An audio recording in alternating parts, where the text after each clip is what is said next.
Hello and welcome to today's Saturday Manhattan Town meeting of the Schiller Institute for October 30th. We've entitled this meeting Flop 26, an exorcism of the Glasgow Halloween Depopulation Summit. We'll be talking about that matter in quite a bit of detail. People are probably should be aware that there is an October 31st to November 12th climate summit in Glasgow, Scotland. Joe Biden from the United States and other heads of state will be there. Some people will be giving presentations by social media platforms. But the only outcome that we think can happen from this conference would be the mutually assured self-destruction of the nations of the transatlantic world, as well as any other nations that would be intimidated enough to try to comply with the conference's unattainable goals. So far, Russia, China, India, some other nations as well, have already made known their intent to ignore many of the proposals that have been made to them, or they intend to amend them in such a fashion as to not comply. Many years ago, an antidote to this outlook was already written by Schiller Institute co-founder Lyndon LaRouche, published by an organization at that time called the Club of Life, which was formed directly to counter the ideas of what was called the Club of Rome. That was the organization that originally put out the book Limits to Growth back in the early 1970s. Today in our panel, what we're going to do is engage in much more of a symposium style discussion. And that'll be a little unusual for those of you who watch this platform in general. But before we get to that, we want to first report to you on something that happened just yesterday when Schiller Institute founder Helga Seppel-LaRouche was on a Pakistani news program called News and Views. And the topic was Afghanistan in turmoil, US-Russia tensions and their impact on Afghanistan. She made a proposal about how to address that accelerating humanitarian crisis. So take a look. Larouche, last question to you. How does Europe see the future of Afghanistan under the current scenario and the crisis that the country is embroiled in? And of course, the different kind of groupings that are being made as we speak because of the aid or not to Afghanistan. I don't take the attitude of commenting passively. The Schiller Institute is promoting right now a solution for Afghanistan, which I call Operation Ibn Sina. Ibn Sina was a doctor which probably was born in what is today Afghanistan. And he was the most famous medical doctor until the 17th century, who wrote books which were the standard in all of Europe. So he's a hero in the history of Afghanistan. And right now there is a huge health crisis. COVID, after the collapse of the previous government, more than 2,000 hospitals closed down. There are presently only 100 hospitals for 38 million people, and no medical supplies. So I suggest that the international community, everybody who wants to be part of the solution, helps to build up a modern health system in Afghanistan as the first step to stabilize the situation and give that the name Operation Ibn Sina. That can rally all the different ethnic groups inside Afghanistan, because he is a figure of the national history, a hero. And he gives pride about also hope for a good future of Afghanistan. And building a modern health system can be the first step, because in order to have modern hospitals, you need energy, water, infrastructure. That is so true. Now, that idea of Operation Ibn Sina that Helga referenced there refers to the 10th century thinker Ibn Sina, who was, as she indicated, born in Afghanistan. Sometimes Iran also takes him as a native son. He authored many books. He talked about the fact that he had basically done his entire education as a self-education by the time he was 16. And as she referenced, his book on medicine was considered to be the primary text on medicine for a period of 600 years after his death. He also, importantly, wrote a book called The Metaphysics, which is a way of bridging the gap, sort of in a committee, kind of a coincidence of opposite style between the theology of Christianity and of Islam and Judaism. And so her idea here about Ibn Sina, or an Operation Ibn Sina, around a World Health Platform project applied to Afghanistan, is the type of idea that we prefer to talk about as an economics idea. In fact, there'll be a conference the Schiller Institute will be doing in 2 weeks, which is entitled "All Moral Resources of Humanity Have to Be Called Up. Mankind Must Be the Immortal Species."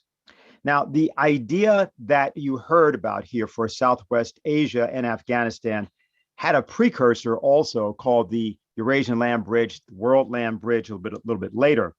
And back in 1998, at a conference of the Schiller Institute, Lynn and LaRouche discussed this. And we want to show you something from that, because the idea of economics that's being put forward by Schiller Institute is not your typical idea of economics. Lynn and LaRouche explains. Because economics is not economics. Economics is man's relationship to nature, man's relationship to the universe per capita. Is the ability of the individual to survive. It is longevity. It is cultural conditions of life. It is science. It is classical art that ennobles the spirit. This is what economics is. And we've taken that away. We are poor, much poorer than we ever were before. What you have to do is think of yourself as an angel. Not a family member, but an angel. Because you were born and you're going to die.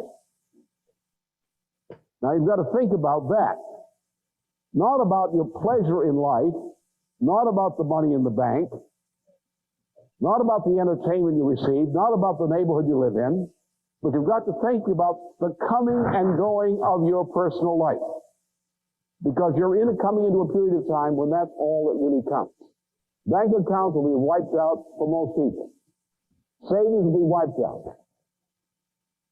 If you sit there and wait and try to fend off the storms and say, what do I do with my money, or all these kinds of things, there are no individual answers to these questions. There is no safe place to run to. There's no place to hide.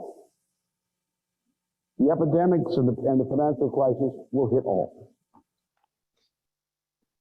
To illustrate to his audience at that time what he was talking about, Lynn and LaRouche invented something called the triple curve. It's something that's used to this day to try to describe the combination of economic processes. And as he will describe here in a moment in another video, you have to have a concept of the difference between the perception of what economics is, as expressed in money, and its actual physical economic output. And he invented this graphic. He used it in 1995, and it was used from that time until today, showing the divergence between physical economic production, which is indicated there in the blue line at the bottom, and monetary and financial aggregates, as we call them, the money system, you would call it, what people generally refer to as what they call the economy, which is not the economy. What has happened, and particularly this is the actual backdrop to what's actually being discussed at COP26 under the pretext of discussing climate change, which we will discuss in some detail in a minute. But the actual background, real topic is that the globe, particularly the transatlantic sector of the globe, has entered into a period in which whether you're talking about the derivatives, the hedge funds, where they're talking about the mortgages, whatever the paper is that you happen to name, which is now in approximately the 2 quadrillions level, can never be, in fact, backed up by physical production. In fact, the physical production has had to be looted to give the paper value. So you have a greater and greater divergence between the nominal value of this paper and the true physical conditions. In fact, what we're seeing right now, as that COP26 conference begins, is a massive hyperinflation, which we will discuss also later on in the program, where if you take an economy like the German economy, it's actually putting out more carbon dioxide now after having 16 years over which they reduced their nuclear power plants. And they've got the highest prices of energy that they've had in decades. So the effect of going to solar and wind has been to create more pollution. That is a lawful effect in Lyndon LaRouche's conception of economics, but it's a paradoxical effect from the standpoint of the people that are implementing these policies. And that's exactly why we keep referring to this Glasgow COP26 summit as the Halloween summit. We have and want to describe here a bit what the difference is between what Lyndon LaRouche and others think of as science and the way in which that term has been bandied about a lot. You keep hearing, listen to the science. You hear it whether people are talking about the coronavirus pandemic, you hear about it in terms of climate change. But what that even is has become more and more of a mystery. And we wish to hear, just to indicate by means of a brief video, how Lyndon LaRouche used the term so that you can understand what he's referring to and his conception of economics, which is the conception that defines what Helga Sepp-LaRouche outlined in her Operation Ibn Sina. What the Greeks mean by an idea, and the difference between the archaic art represents a sense perception. The Greek classical art, or the paintings by Raphael or Leonardo da Vinci, represent ideas. There's a difference. One is an image based on the senses, which is what you get on television, isn't it? Television entertainment is based on no ideas, but sense perception, blood, violence, and sex. Right? You see it, you feel it, you sense it. That's real. Right? Right? But it's not. Whereas an idea is something else. The term idea means a principle. For example, the common case of a principle is a scientific principle. The idea of gravity. Did you ever see a gravity? Did you ever actually feel one? No, you didn't. You thought you did. You didn't. Did you ever see a principle of nature? You ever shake hands with it, smell it, lick it, touch it, sniff it? Huh? No, you didn't. But these are ideas, and they are valid, and they tell us something. They tell us the principles that control the universe. Something you can't smell, you can't see, you can't touch, you can't lick it, you can't taste it, and yet it controls the universe. It's called a principle. It's called an idea. All art, great art, is based on ideas, which have nothing to do directly with the senses. Artistic ideas come from contradictions in the senses. As classical art comes from dissonance, from contradictions, from the development of forcing you to find an idea, to find an irony, a metaphor, an idea. Scientific principle, ideas. Now let's look at this. This is where we get to the part about the difference between monkeys and people. Next one.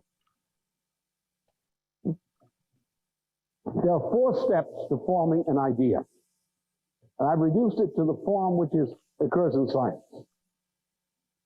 In science you have, as we have this contradiction, this ontological paradox, this difference between the image of an economy from the standpoint of money, from the standpoint of financial accounting, which is fraudulent.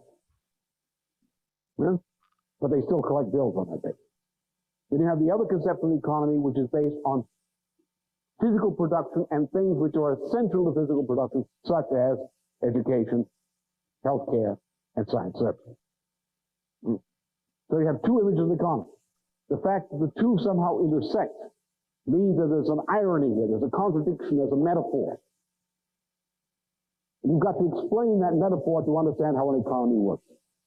There's another thing, is that to have a principle in so-called physics, or mathematical physics, called entropy, which says, in effect, that any mechanical system will run down. Now, if an economy is a mechanical system, and all financial accounting is based on mechanics, the principles of mechanical interaction, how can you have a financial system which generates a profit? How can it? Every system, mechanical system, if it continues long enough, runs down. Now, if something runs down, how does it produce more? Every mechanical system always produces flex. Therefore, by definition, no economy which corresponds perfectly to a financial accounting system could possibly have a profit. And yet, if we look at the history of mankind, we find that mankind, whose potential population density on this planet, as approximating that of an ape, was only never more than 3 million people on this planet. If mankind were an ape, which is what Prince Philip claims to be, then at no time could there have been more than several million living human individuals on this planet. In the past 2 million years of the Ice Age. At no time. That's the ecological potential of an ape, or an ape-type species. How do we get to several 100 million people, living individuals on this planet, during the medieval period? How do we get to 5 billion people on this planet recently? Obviously, we're not apes. Obviously, we grow. This growth in population depended upon technological progress of various kinds, also artistic progress. Man's increase of power over nature. It depended upon the growth of income, standard of living, lessening morbidity rates. You can't educate a child at the age of 25 if the parents are dying of morbidity rates at the age of 30 to 35, can you? You can't maintain such a society. Therefore, there had to be more, there had to be improvement, there had to be increase. This is no entropic system, this is no mechanical system, this is no financial accounting system. It doesn't explain anything. There's some source of some increase of man's power over nature which intersects the process of production, which accounts for this process. All right, so now what we're going to do is to introduce the symposium panel. We've got several people. I think everybody is actually going to be up on the screen. So I'm going to introduce everyone at the beginning. First, I want to start with Dr. Kelvin Kem from South Africa, nuclear physicist, former chairman of South African Nuclear Energy Corporation.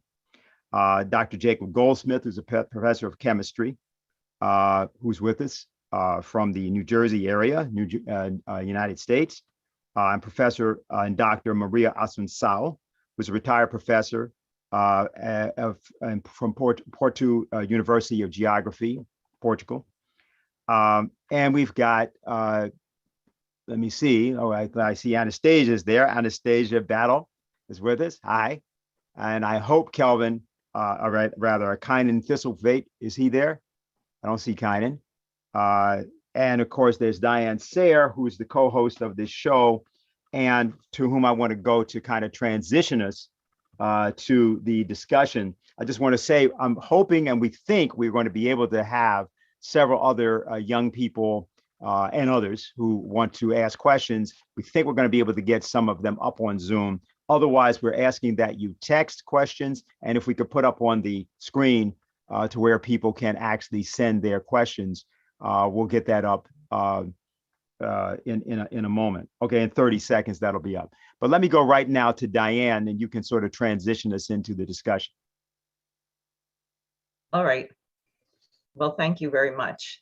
What I wanted to say is perhaps what we should think about when considering this FLOP 26 conference that's just beginning is how this would look, or how it will look, hopefully, because sanity will prevail, to people 500 years from now, that you had a situation where the world was gripped by a hyperinflationary blowout of a dying financial system, by provocations from NATO and the United States against China and Russia, threatening to cross certain red lines, like the situation in Taiwan or the situation in Ukraine, and 800 million people on the planet who are food insecure, and about 270 million people who are threatened by immediate starvation. So a conference is convened, which is supposed to bring in leaders from dozens of nations around the world and Are they going to address these crises? No. They're meeting actually to accelerate the crisis, to accelerate the death rate of human beings on the planet, and to divert people's attention from the very urgently needed policies that Lyndon LaRouche has represented over many years.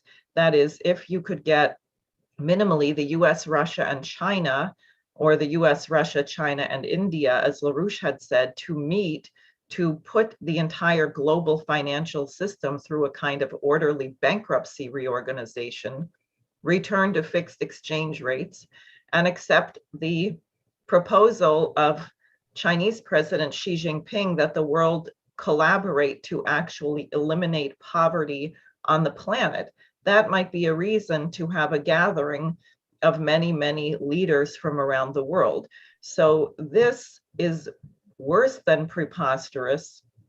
And I think that it's very important to just, we get so accustomed to living in a world where things that are actually insane are accepted as normal, that we tend not to reflect upon the absurdity that's going on. So I'm really glad that we have this group of people together, the scientists and younger people, because I think there's a real yearning on the planet to actually do something about this. No one who is truly human wants to stand by and watch other people dying of starvation or dying of completely preventable so-called natural disasters like floods or fires or earthquakes or anything like that. And I'm hopeful that today's discussion will help us to build momentum to actually defeat this legacy of the British imperial outlook for once and for all.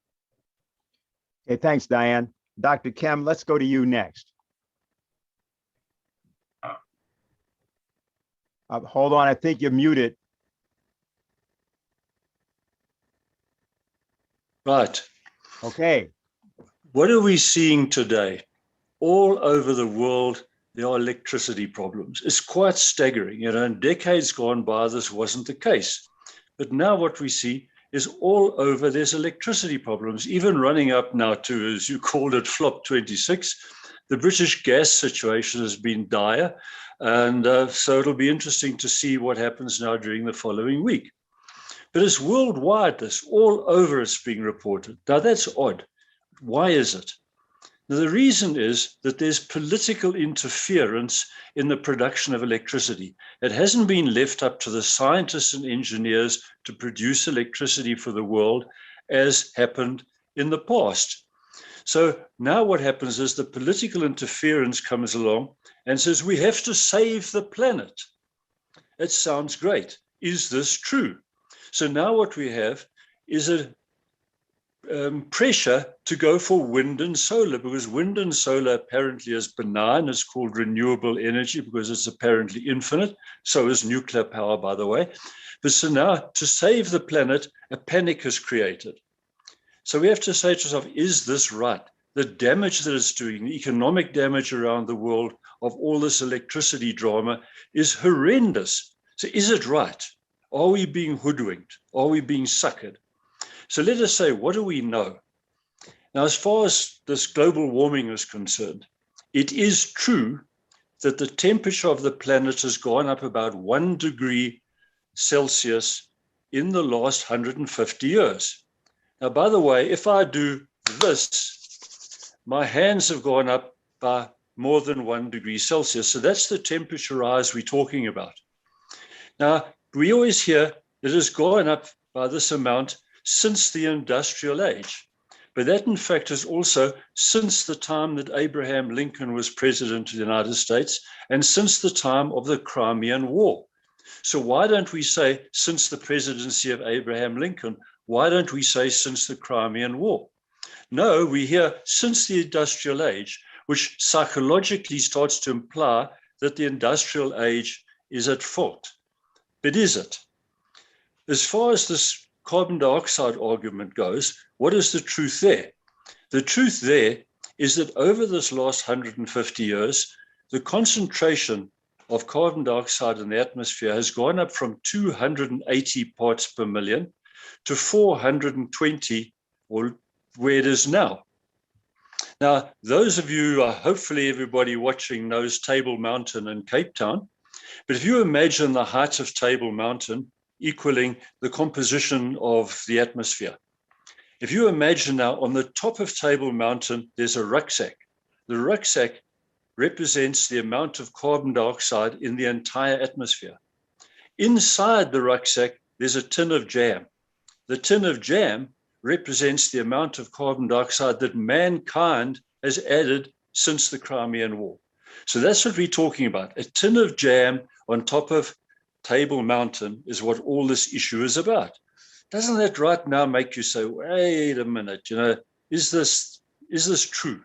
What's going on? If we now look back in history, and this is incredibly well recorded, look back in the geological record, the historical record, various other records, there was a medieval warm period.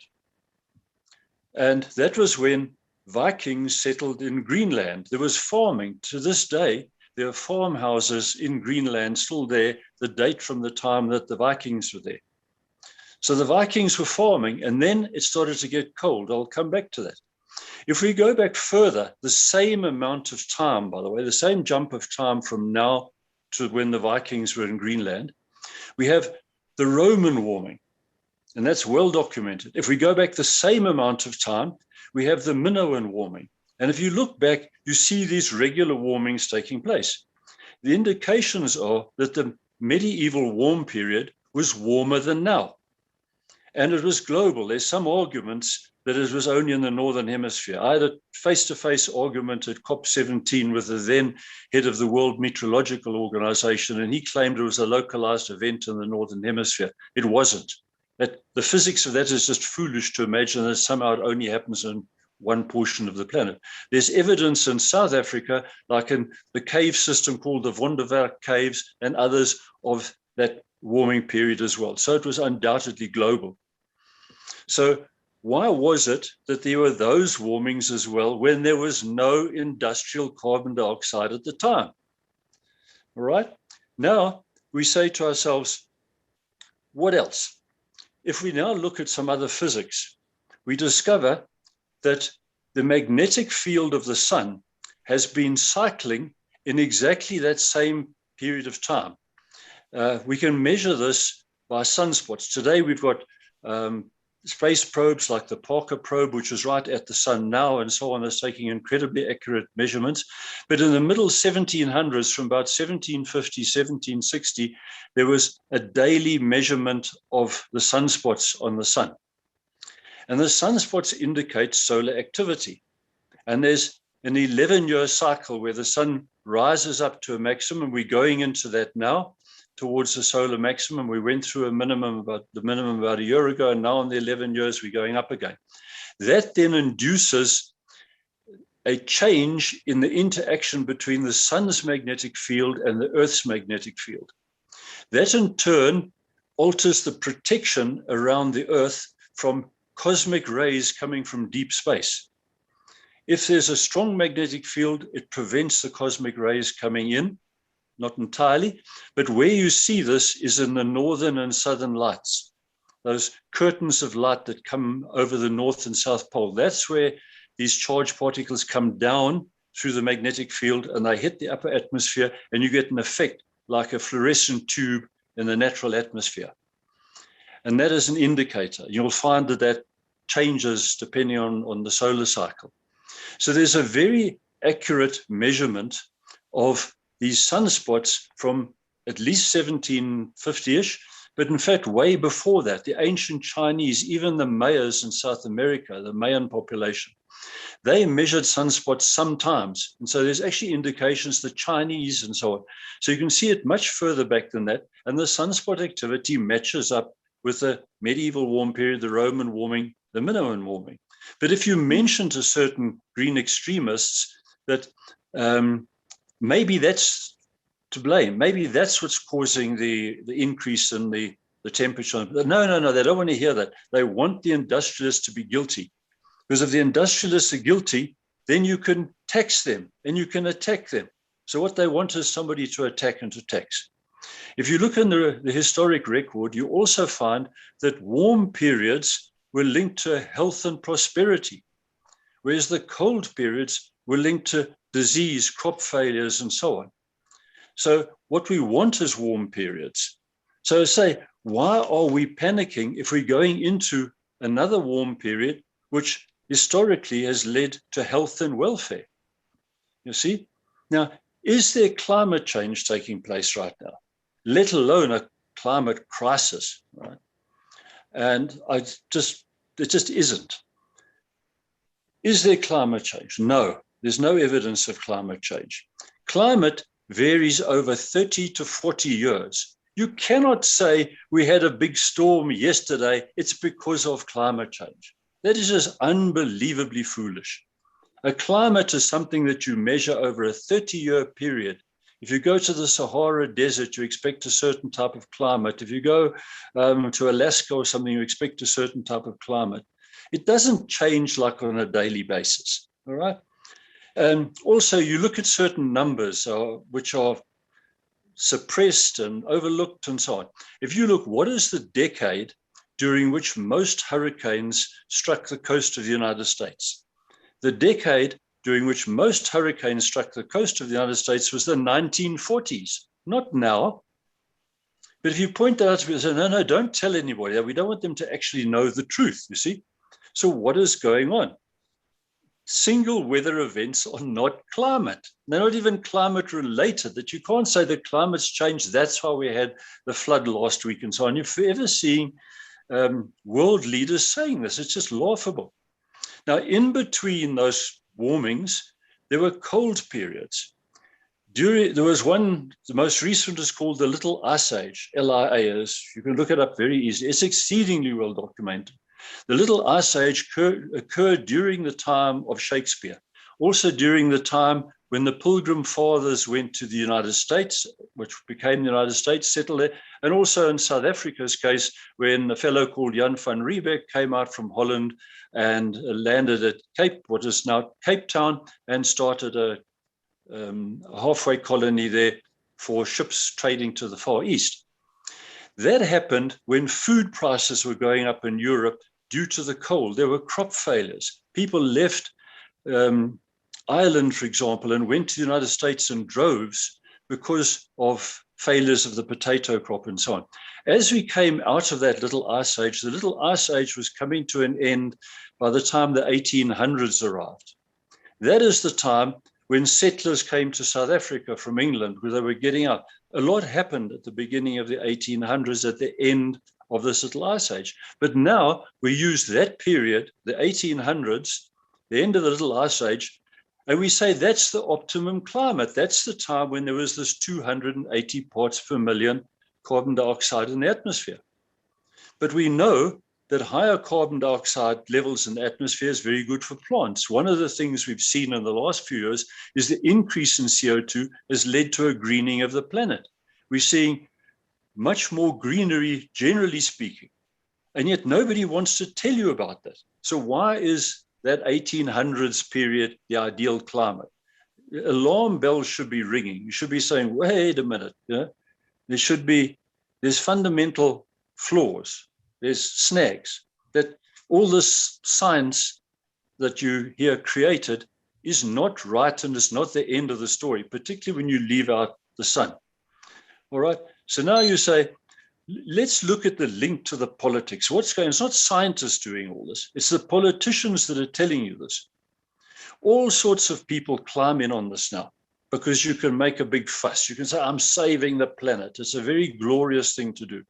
By the way, South Africans are very good at this type of thing. We've got animals in the world here, some of the best. If you want to come and see parks with wild animals on, we put a lot of effort into this. So we know a lot about trying to save the real environment. Here on a daily basis, there are about 3 rhinos killed by poachers. Elephants are killed all of the time. People fly in helicopters, poachers. They shoot them with automatic rifles from the helicopters. While that rhino is still alive, they get chainsaws and cut its face apart to cut the horn out. And then this ends up going through to China. But we hear the Greenpeace organizations and organizations like that demanding stop using fossil fuels. Where's Greenpeace coming here to help with the rhinos? We get Princess Charlene of Monaco is here now. She's trying to push for the rhinos. Congratulations to her for doing that. But we don't get the world descending here to save the rhino. So what about the rhinos? So what about the elephants? Let's worry about your coal-fired power station. What is going on? We even have Al Gore some time ago now with his movie. And in the movie, he showed, for example, what's now the notorious hockey stick graph that the IPCC projected to such a degree. And the hockey stick apparently shows minimal warming, and then all of a sudden it rockets up in the shape of a hockey stick. When Al Gore made his movie, it had already been shown that that hockey stick was actually incorrect. Initially, the scientists said, this is wrong. I know a number of those scientists personally, so I know what was going on. They said, look, there's something dicey here. It doesn't quite work. Since then, it's been shown that that hockey stick was actually fraudulently derived. At the time, a lot of us suspected that, but they were gentlemanly. They said there's something wrong. Then it came out as fraudulent. So then the IPCC quietly removed it from their documentation, but didn't make a fanfare to tell everybody that was wrong. Meantime, the experts in inverted commas like Al Gore, Leonardo DiCaprio, and so on are the ones that people are listening to. And scientists who say, wait a minute, maybe there's something wrong, don't get listened to. Then you have to say there's another little bit of elementary stats here. You know very well if you flip a coin, say 50 times, you're going to get 25 heads and 25 tails. That's elementary statistics. Why, if there's climate change taking place, do we always hear that it's only bad? All the results will be bad. There's going to be more dry in the dry areas. There's going to be more rain in the wet areas. Oh, it's going to be bad. There's going to be crop failures. There's going to be storms. There's going to be this. There's going to be that. Why shouldn't it be that there's more rain in the dry areas, allowing crops to thrive? Why shouldn't it be that there's less rain in the wet areas, stopping floods and so on? Why is it that everybody, the political people, tell you that there's only going to be bad results from a variation in climate if the climate were to change? And as I emphasize, there's minimal indication that it has. If you look at rainfall records, all sorts of things back the last 100, 200 years, you'll find that that doesn't indicate it. You know, I wrote a book on South African weather over the last 150 years, and I was amazed when I looked into the records that we have. There are places that one would never associate with snow, but it snowed there 50 years ago. There were floods 50 years ago, 60 years ago, and more, for example, that were greater than some of the ones we see now. There's no indication that floods and this and this and this have got progressively worse. And if you look around the world, it's the same. So now we say, what is going to go on now at this COP26, FLOP 26, which I've seen, it's in Glasgow, you hear, which I saw amusingly from the US a couple of days ago, is referred to the Loch Ness Monster. So what is going to happen at the Loch Ness Monster? I was actually a delegate at COP17, and what an eye-opener it was. There were all sorts of weird groups there dancing outside with their tambourines, calling on Mother Earth to save mankind, and all sorts of strange groups like that going on. And all sorts of funny things happening. And even in the formal discussions, you could see so much of the politics coming in where people wanted their point of view to prevail. And if you say, but there's a scientific argument that says not, no, they say, we don't actually want to hear that. We want our view to prevail. Then you dig a bit more deeply into some of these green organizations as well. Have a look at the websites. They're quite easy to look up. And you find, what are they saying? Right at the beginning of this presentation, I think it was in the Lyndon LaRouche or the Helga presentations there, they referred to the GDP and some of the targets in there. Now you look at the green websites and so on, and you find, what do they say? They say, we want to stop GDP growth because GDP growth is bad for the planet. So to save the planet, we need to stop GDP growth. When I say this to people, sometimes they are you crazy. Now, in fact, electricity consumption has doubled in about the last 25 years, the world electricity consumption. If you look at the graph and where it's going, all indication is that electricity consumption will double again in the next 25 years. Trying to tell the world and mankind to stop using more electricity now is insane. It is doing huge damage to people in Africa and others who want to aspire to have a lifestyle higher up the ladder, so to speak. But you have a look at some of these green sites. They tell you, oh, we don't want any more vehicles. We don't want this. I, a while ago, was in a face-to-face meeting with extreme greens from Germany, France, and Switzerland. They told me to my face that Africa must be prevented from getting more than 10% increase in electricity consumption. The Swiss guy said to me, you must not follow the bad example of Switzerland, which uses too much electricity. He showed pictures of like an African guy plowing his lands with a wooden plow pulled by an ox.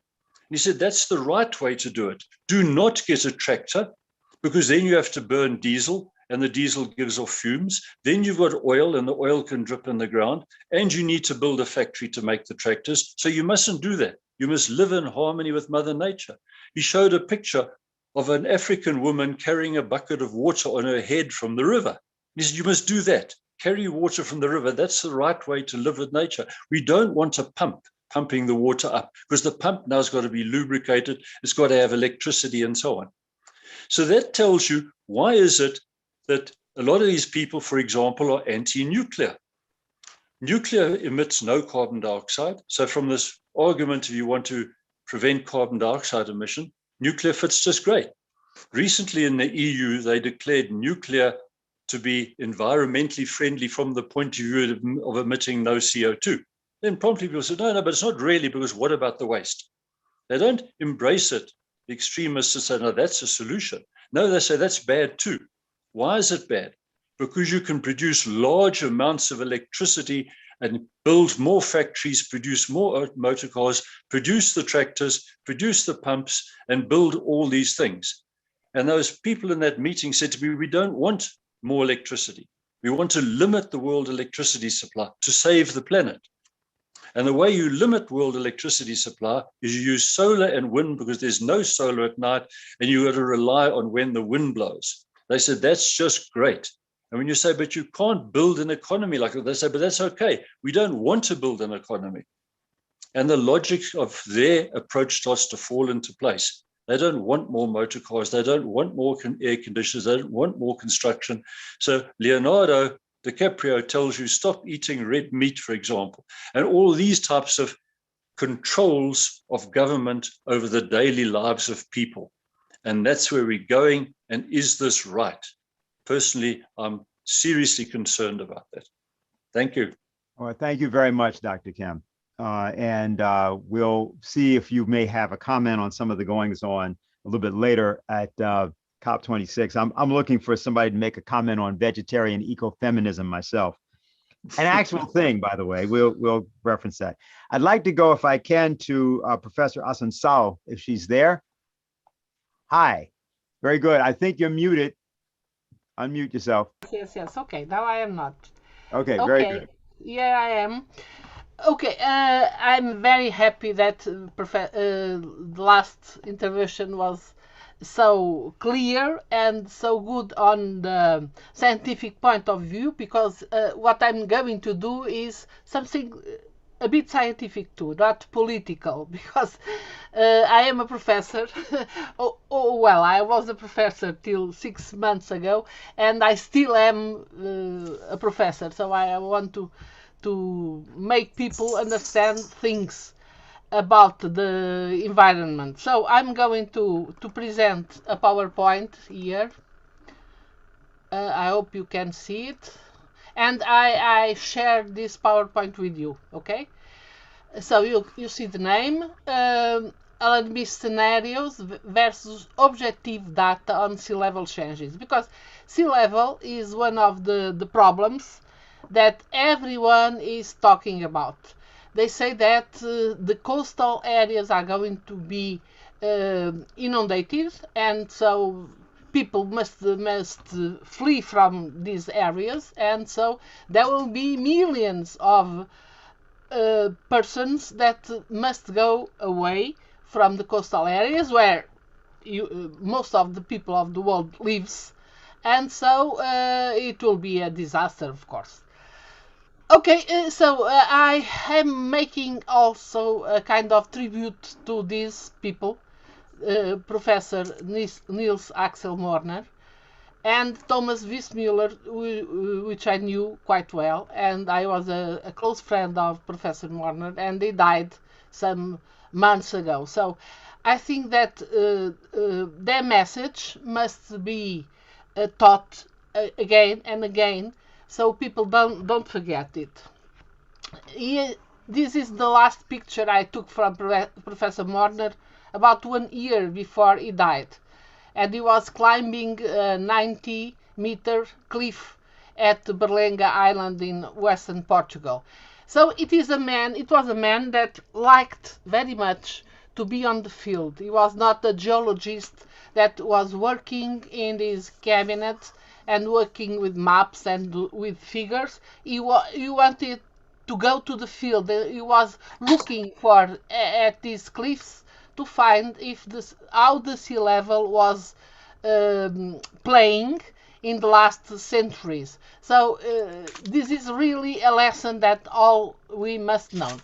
But there is another person who I would like to glorify, is this Thomas Wiesmuller, who was a really friendly and kind person, and whose presentations I liked very much. I knew him because I was with Professor Morner in some conferences. Here you have the picture of Professor Morner, and what is his lesson, his main lesson?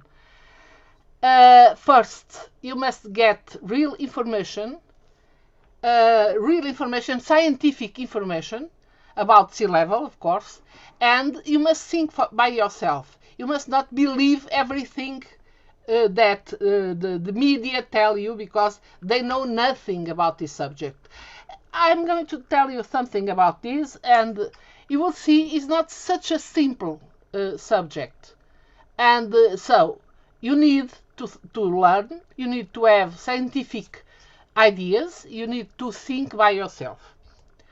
Going on with this history and this tribute to Professor Morner, he made a very good conference in London in the 2016.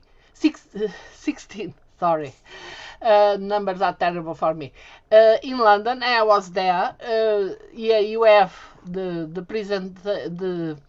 logo of the conference, and a story that is interesting for you. He had an agreement with a university from London to make the conference in a place where he didn't have to pay anything, and he was welcome. And a week or so before the conference, they said that they didn't agree with the ideas of Professor Morner, who was a person that with more than 600 papers published. So he was really a guru, really a star in the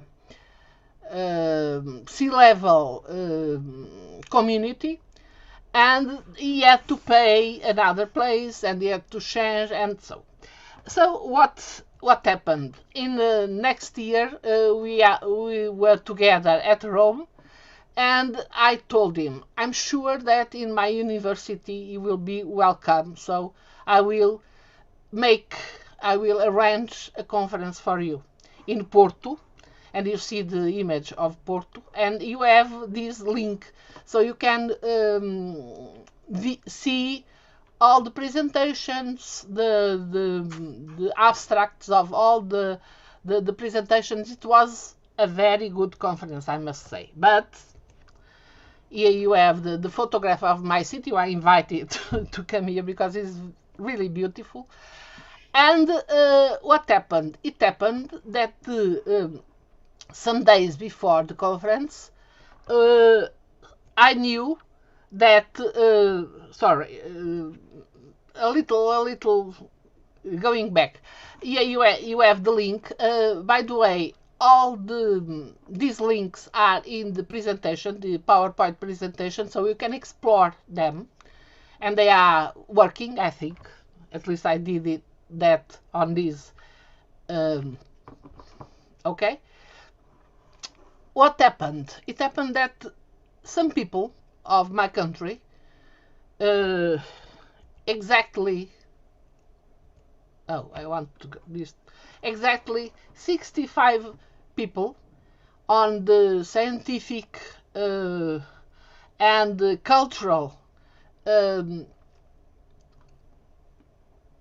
best of Portugal, they signed a paper telling that the university should not, it is the open letter to the rector of my university, which by the way is one of the biggest in Portugal, and you have here the text they wrote, because in an interview to a journal I said I do not care to listen to people that considers that climate change is only due to CO2 and other stupid things, as the day of the conference coincides with the date of the World March for the Climate, so it seems that my conference was going to be something to conflict, to get in a war with the World March of the Climate. So they asked for the University of Porto to scrutinize the events it hosts. So it's a kind of censorship, no doubt, at it. But of course, the people from my faculty didn't agree with that. And so I was able to do the conference. But nevertheless, sorry, there is something I was looking for. Yeah. A person that was in this list, this terrible list, and I knew her because she was from my department, didn't want to go to the conference. She was a climatologist, so I said, please go because it will be for your own interest. She didn't want to go. She had some excuses, and then she signed the paper. So you can see how terrible people can be about these things. And now, look as the flip-flop of this girl, not a very young girl, is a person about my age, but okay. She's saying in the papers that climate change is natural, and this paper tells about the vision of a geographer, is my colleague, and from a geologist. So what I think is, this is interesting. Even in this Glasgow conference, near this Glasgow conference, I get an impression that the tide is changing, and maybe people begins to understand that talking too much about these issues, talking too much and in this simplistic way, is putting people a little angry, because no one can hear another word about climate change and about CO2. Is my hope. I hope so. Well, I think on this subject for a long time, for more than 20 years, and I would like to give you some possibilities of understanding the complexity of the problem and the sites where these subjects can be studied. Because I believe that you must get information and think on the information you get. So you like this, you will be able to do the route I've done, not in 20 years, of course, but in some hours, and to understand how stupid, because it is stupid, the alarmism position about sea level change. Here you have the tide gauges of Europe. Here you have Portugal. White means that they have data from till 2019 or later, or even later. So sometimes the data are not very actualized. And here you see the places where you can find the links, because all these works like links, and you can see in these places you can see something interesting. Here you have Leixões, which is a place, tide gauge near my city, Porto. Cascais, which is near Lisbon. Sines, which is a big port, and Lagos in the Algarve, and also in the islands, in the Azores Islands, Ponta Delgada. What? Okay, at Leixões, the northern tide gauge, here you have the sea level changes for the last years. What you see is there an augmentation, an acceleration of sea level change? No, there is not. At other places, it seems to be something. At Ponta Delgada, in the Azores Island, seems to be a little higher sea level. At Sines also, but not an acceleration. The acceleration was about 2015 and not 2020. This acceleration they are talking about, and they are alarming everybody with this idea. This is not happening, simply. Okay, to teach, as I am a professor, I was a professor, to teach you how to work with these files, you can download monthly mean sea level data, and then with this text file you can transform it in an Excel file and make graphs and make trends. So about Leixões, I found this trend less than about 0.8 millimeters per year, less than 1 millimeter per year, okay, in Leixões, very near my house. This is very slow, my computer, I don't know why. Okay, another place, and another place that I have here is Lagos. Lagos is in the Algarve. You see here the tide gauges and the GPS. The question of the GPS is important. The results of the sea level. The results of sea level trend is about 1.5 millimeters for Lagos. But you can see something important. Here you have the GPS movements that were analyzed in this place, very near the tide gauge. And you can see that the land at Lagos seems to be going down. So this number we can get 1.5 millimeters must be is too big, because the land is going down. Okay, at the same time that sea is moving, the land is going down, and so of course this must be analyzed together.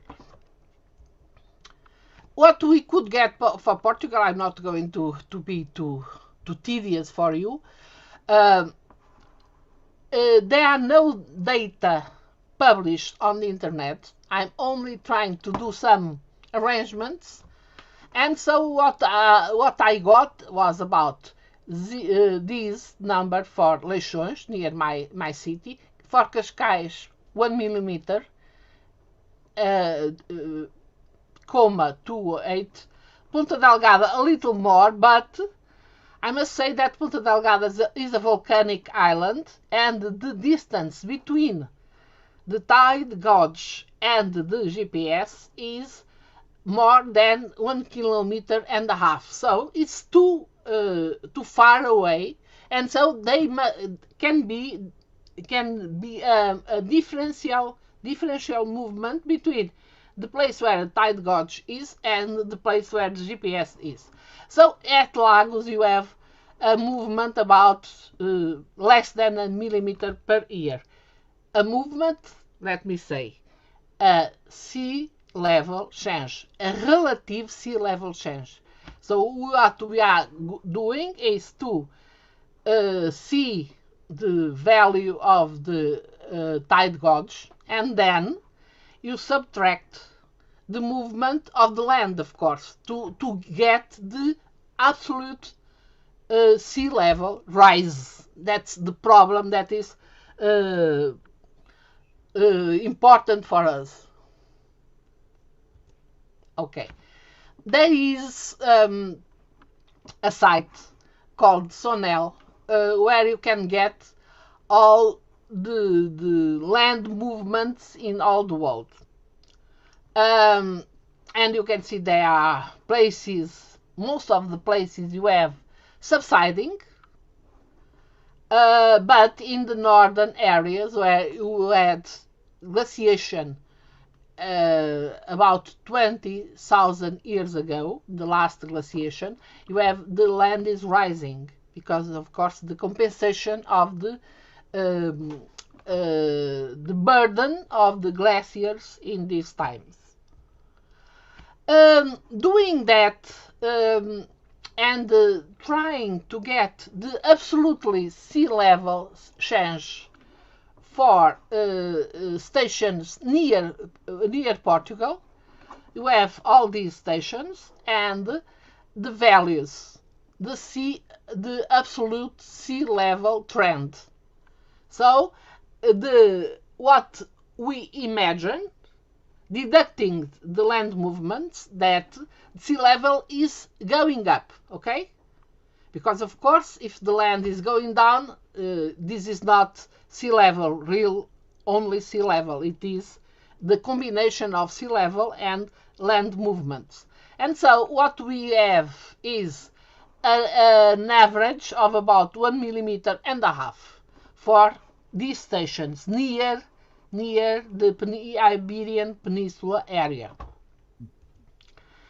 In the global view, you have all these places and where you can get the absolute sea level trend, and here, I don't know if you see that, surely, and you can see that white means that there is almost no change, no absolute sea level change, and the yellow and red colors mean that there is some sea level change, and you see the trends, okay? Here you can see that is almost all white, yellow and orange. Red is the trend that means more than 4 millimeters per year, and it is really very rare. This is not going. Oh, okay. Must click on this. So what I did in these sites, I made a graph showing the latitude, northern latitude and south latitude, and the trends of the absolute sea level, okay? And what I get is that you have an average about 2 millimeters per year and you have no more than 4 millimeters. Only in places we can study. Most of them are places with very short series of sea level tide gauges, and also with not so good GPS data, because you know GPS data are quite recent and sometimes they are not enoughly long series to take some conclusion. So real sea level change, absolute sea level change, almost never goes above 4 millimeters per year. Must be here.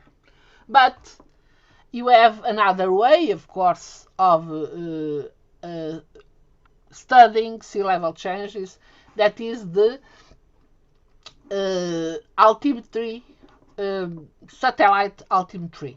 And what satellite altimetry gives you something like 3,4 millimeters per year. You can see that this is near the top of the data I showed here.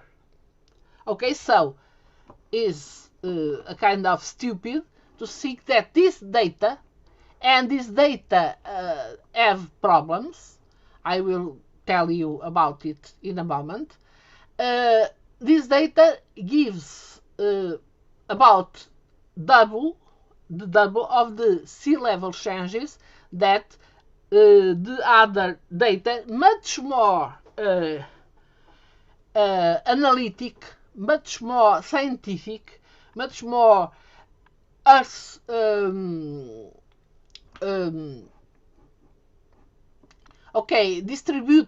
distributed on Earth, and this data give this a bit alarmist thing. Nevertheless, if you think on this, imagine that the changing of sea level till the 2100, you have something like, as they say in Wikipedia, for instance, imagine you have 26 centimeters as a sea level change. Okay, it will mean this number, this figure, which is similar to that one. But if you think that you will have 1 meter of sea level change, and some of the people says that we will have more than 1 meter of sea level change, so it means you should have 12 millimeters per year, which is absolutely impossible.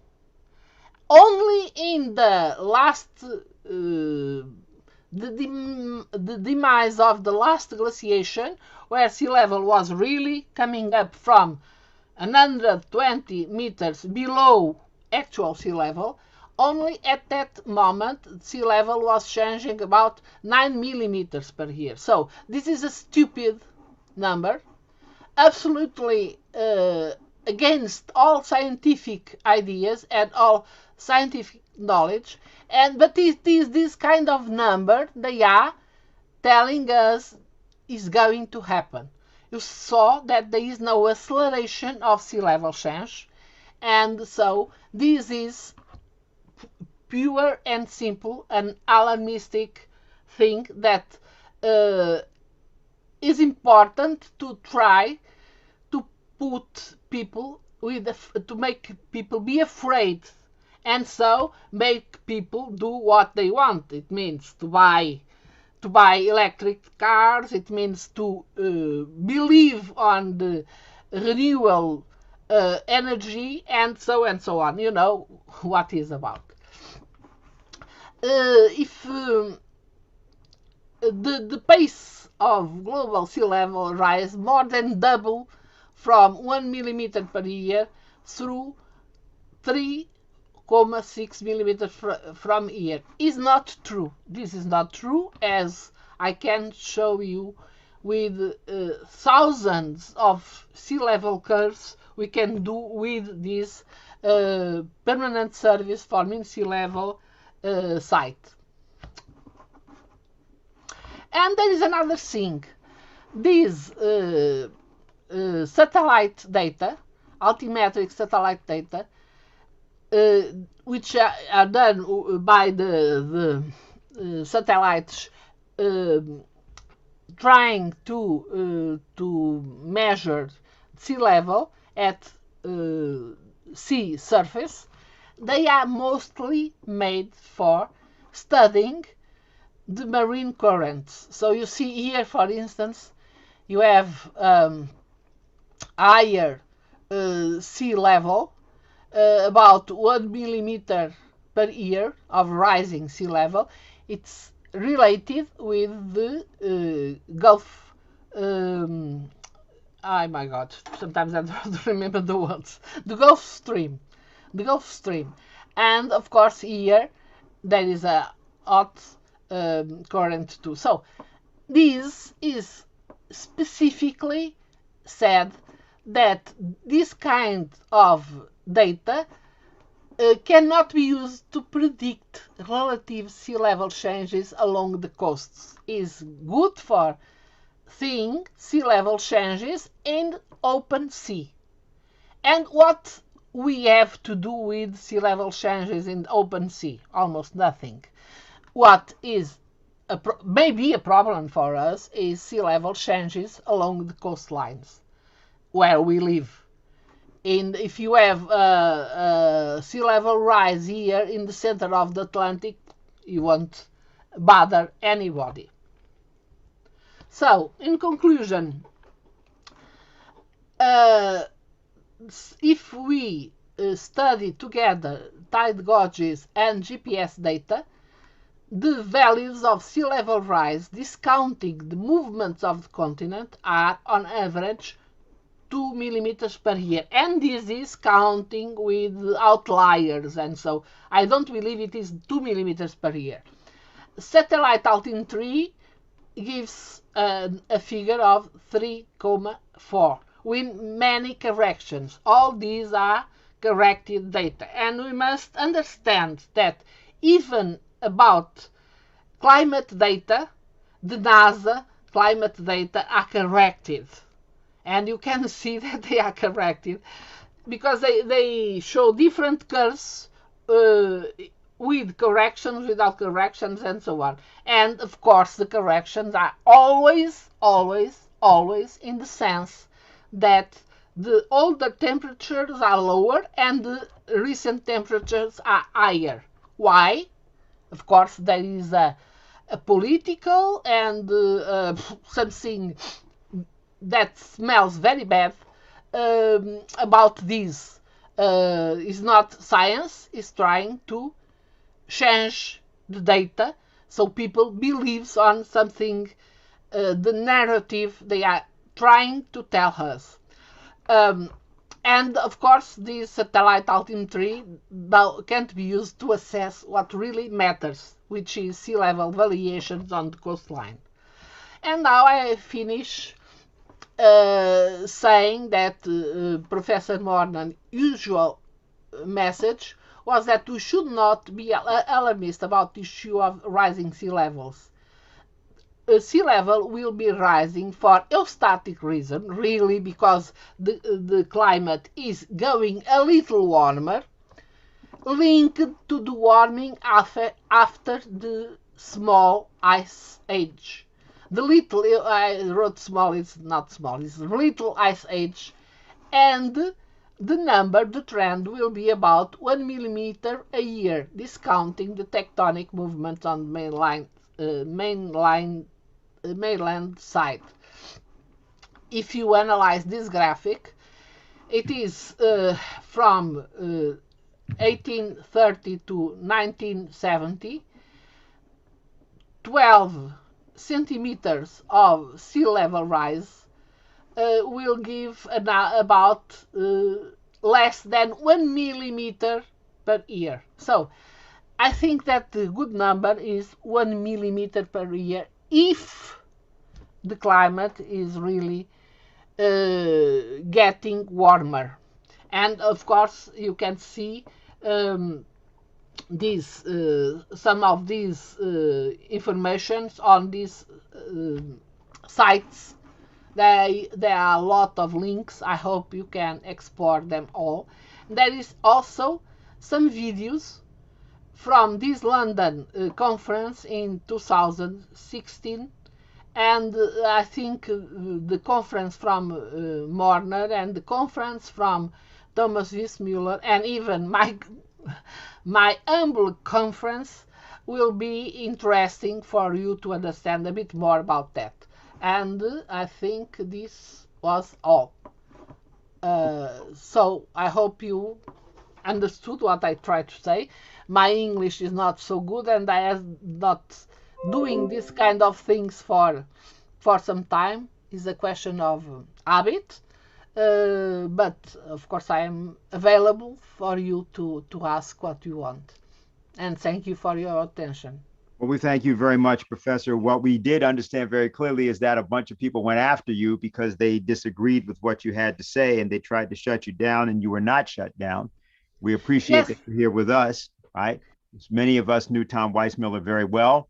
We very much appreciate your recognition of him and his work. Yeah. So we want to thank you for that.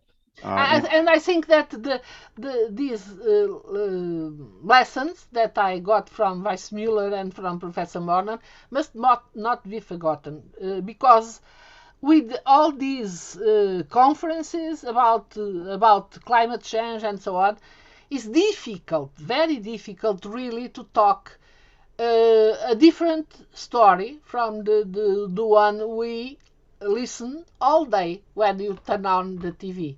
Mm-hmm. All day, the TV and the papers say the same thing, and without any information, any decent information at all, sometimes lying with the numbers and saying stupid and not scientific things. Okay, thank you for your attention again. Yeah, you're very welcome. And before we go to Anastasia, who will actually give a somewhat different light on this entire topic, we just want everybody to know that you can raise your hands in the chat, or you can ask a question at questions@schillerinstitute.org. For various technical reasons, we're not able to put that up on this location. But if you write it to us at questions@schillerinstitute.org, either I or Diane will retrieve the questions and ask them. So the next person we're going to go to is Anastasia Battle, who works with the Schiller Institute on a daily basis. She's also the editor-in-chief of the Leonora magazine, and she's going to tell you a little bit about what she's been experiencing in her organizing on this matter. So Anastasia? Hi. Yeah, I wanted to do exactly that, give you a sense of what we're doing. I was thinking about the different polemics that both you, Dr. Kim, and you, Professor Araujo, I'm sorry if I butchered that. Arunj. Okay, never mind. Sorry. You can call me. You can call me Maria. Simply Maria. Thank you. The polemics that you're putting out there, because we do use this when we go out and talk to people, and I'll just give you a sense of what we've been doing on the campuses. I'm sure Kynan could give a report as well on what he's been doing. But we've been going on to Wayne State at least a couple of times now, and hitting using a few polemics. One, we have a sign that says "Green energy more efficient than Auschwitz," and we turned windmills into swastikas. And then we paired that with signs on, "Do you suffer from depraved indifference?" with, a man, like those advertisements of people looking off in the distance and depressed, with that on there. And then also with the two thrusts that the Schiller Institute has been going after on Afghanistan, do Afghan lives matter? And do Haitian lives matter? And we got a total explosion at Wayne State. People wanted to come up to argue, who were mad, offended by the windmill poster. People who were, freaking out that other people were freaking out. And what kept coming up was the folks that were upset about the windmill poster. I even got a couple of people to admit that they were more offended by the sign than the fact that people were dying. And they said that explicitly, and we got them to admit it multiple times, and other people as well. But when you would put somebody in that position where they had to actually look at the situation, like Haiti, for instance, the main thing that I hear out in the street is that they say, well, the reason why Haiti is going through all these problems is because of climate change. And just posing it to somebody, it's like, well, did Japan lose as many people because of climate change when they had an earthquake and tsunami? No, it was less than 50,000 people that they lost at that point. Why did Haiti lose 300,000 people, 319,000 people in 2010? What's the difference? And so forcing people to look at that and really think about what's the difference. We've been able to flip some of these environmentalists because they're realizing that the environmentalist policy actually has nothing to do with saving the environment. It has to do with depopulation and preventing development in countries, including our country here. We think we're doing all fine and dandy, but we've got one of the highest infant mortality rate in, you know, the so-called first world nations, so-called developed nations. So people are actually thinking about these things.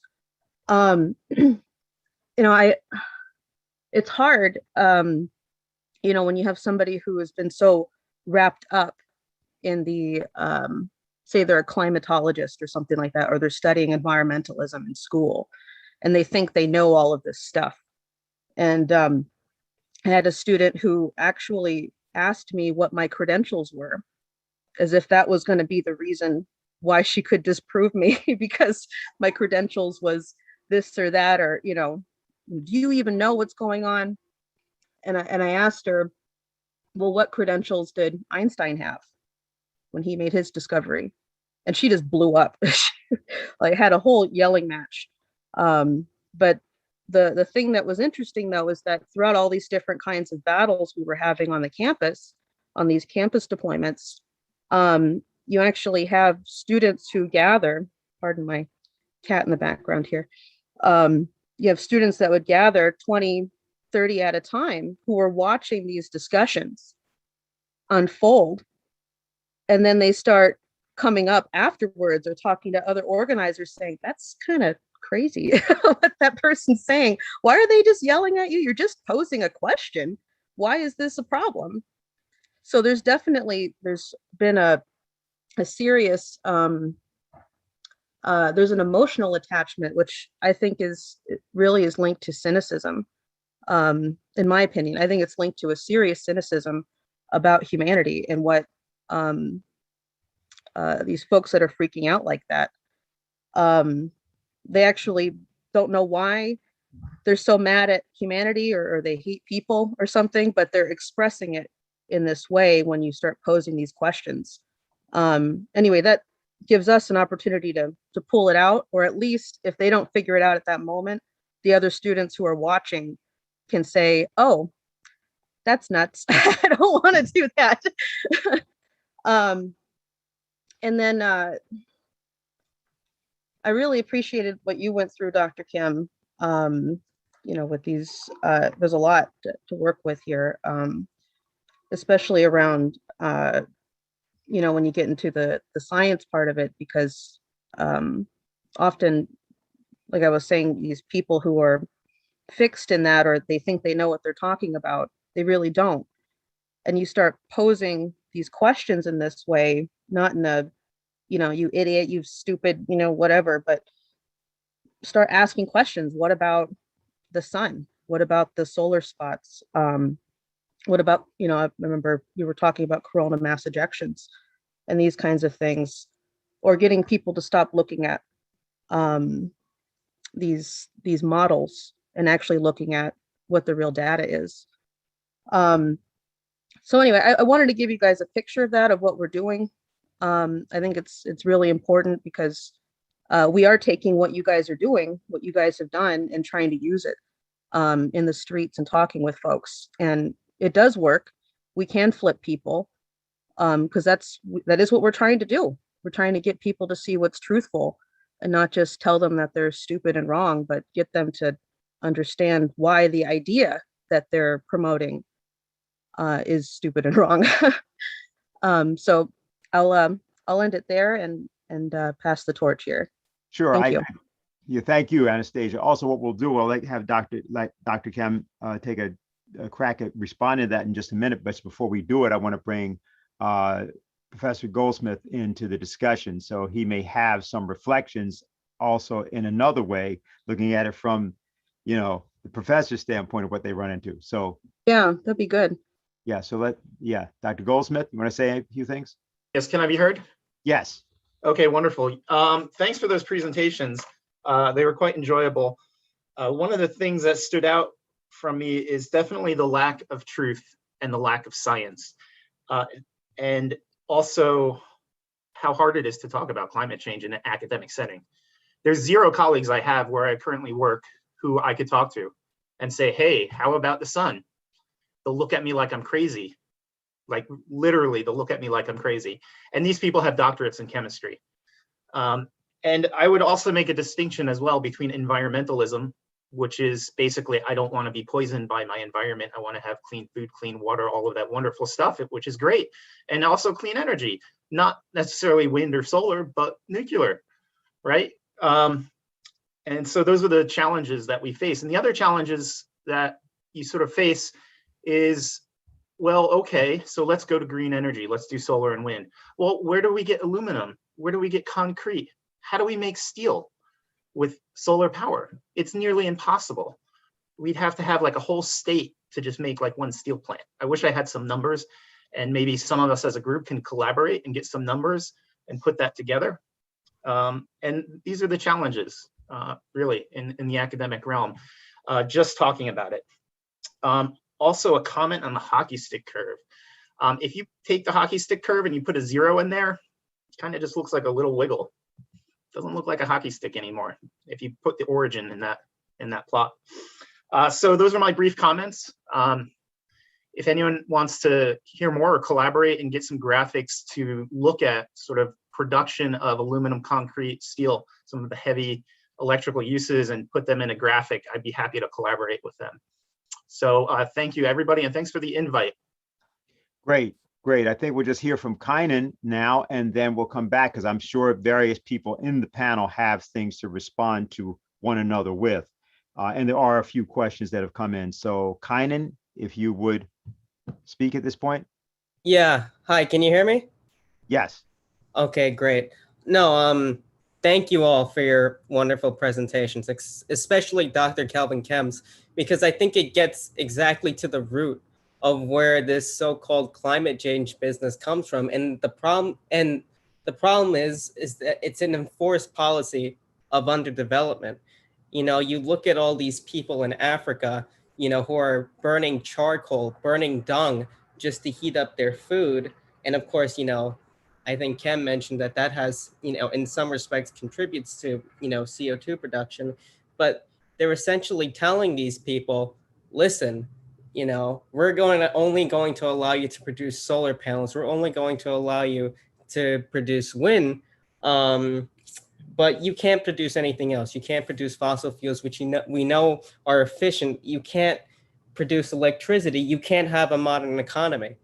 And I think that's where it all goes, what it all goes down to.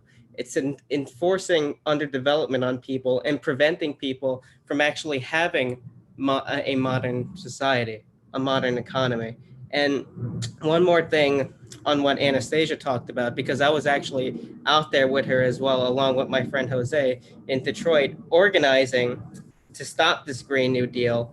And there was such hysteria against this sign that we had that, said that windmills are going to be more efficient than Auschwitz in killing people. And, people said, well, this is offensive, you can't do this. But no one was talking about the actual policies that were involved. No one was concerned about the fact that people are going to die by this policy. People aren't going to have reliable electricity. People aren't going to have a means to develop themselves. They're more concerned about how offensive the sign is. And I think that gives you an insight into how warped people's minds are at this point, that they can't even focus on that. You know, they're more concerned about, you know, what you're saying about their identity, you know, how that relates to them, but they're not concerned about other people. So those were, you know, that was my brief response to this wonderful presentation. And then just one more thing is that you hear a lot about consensus, and that's, oh, you know, a lot of people agree that, oh, CO2 is a result of climate change, then that means it's true. But, you know, people are ignoring all these other discussions, all these other scientists that might have something else to say. And consensus doesn't mean that it's obviously true, right? What about, you know, establishing scientific principles, actually making discoveries? And, you know, Einstein, people didn't think Einstein was right in his time. So why do people rely on consensus as a means of, you know, a scientific truth? And that's something that's wrong. And I think that we need to have these dialogues all across the country, all across the world, and with people that are actually concerned about this, concerned about the consequences of these policies. And they don't even have to agree, you know, they just have to be concerned with getting to the truth. What's the actual truth of this matter? And I think this symposium is actually, you know, setting that up for more discussions that we can have along the road. So that's what I'd like to say briefly. Okay, very good. So why don't we open it up and just let's go to Dr. Kim, because actually several people sort of responded to you, Doctor. If you might want to respond to what you've heard and some of the questions, and give us your thoughts. Well, you know, I was most interested to hear what the other speakers have said. And what came up is there's evidence, there's scientific evidence, there's historic evidence. I mentioned the Little Ice Age. There are paintings of the Little Ice Age when in London they had ice fairs on the Thames. It's very easy to go into Google and Google ice fairs on the Thames in the Little Ice Age. There's numbers of paintings. They even had an elephant walking up the Thames at some stage. And there's horse-drawn coaches going up and down the Thames River during the Little Ice Age, and numbers of tents. They would have these fairs. So the absolute evidence is there, the contemporary paintings, and yet that's never brought up. You know, numbers of times I've told people about this, and they look at me in disbelief, and no. Now, with the sun as well, I mentioned the magnetic fields. What actually happens is the particles coming in from outer space, if they penetrate, they nucleate clouds, just like you see the vapor trails behind high-flying aircraft, that they produce some cloud like that. That's what the cosmic rays do when they come in. If you cut down the number of cosmic rays, you cut the amount of cloud cover, and more sun hits the ground and warms the ground up. If you have more cloud, then less sun hits the ground. It's that simple. And that can give you answers on whether or not the warming that we have observed, which is at 1 degree since the Crimean War, is related to the sun, for example, or whether it's related to industrial carbon dioxide that jammed in on top of Table Mountain. And say to yourself, which one feels right, let alone the scientific evidence? And, you know, I feel also that one of the speakers said that at COP26, the lady with the sea level rise, that COP26, I think, is going to be quite beneficial in many respects, because there's been such an overplaying of the hand of the extremists that people have sat down and said, wait a minute, I don't want to be suckered anymore. Is this true? And as people start to ask, as the lady professor said, as you say, am I being told the truth? Let me question it for myself. Now, I was interested to hear about that sea level, that the sea level rises less than the thickness of a matchstick, and not as much as the thickness of the head of the matchstick. This is the sort of thing that people must understand, and not look at Hollywood movies where there's meters and meters of water flooding New York and things like this. So we need to somehow get these pictures over. And that's why these images that we heard with windmills and this and that, even if people are offended, we need to do that sort of thing, because the extreme greens that are propagating the false stories use that. We see this water flooding through cities, which is supposedly sea level rise. We hear of polar bears sitting on little blobs of ice floating around, whereas a polar bear can swim 1/2 kilometer without the slightest trouble. If the polar bear was stuck on a piece of ice, it would just jump off and swim to the coastline.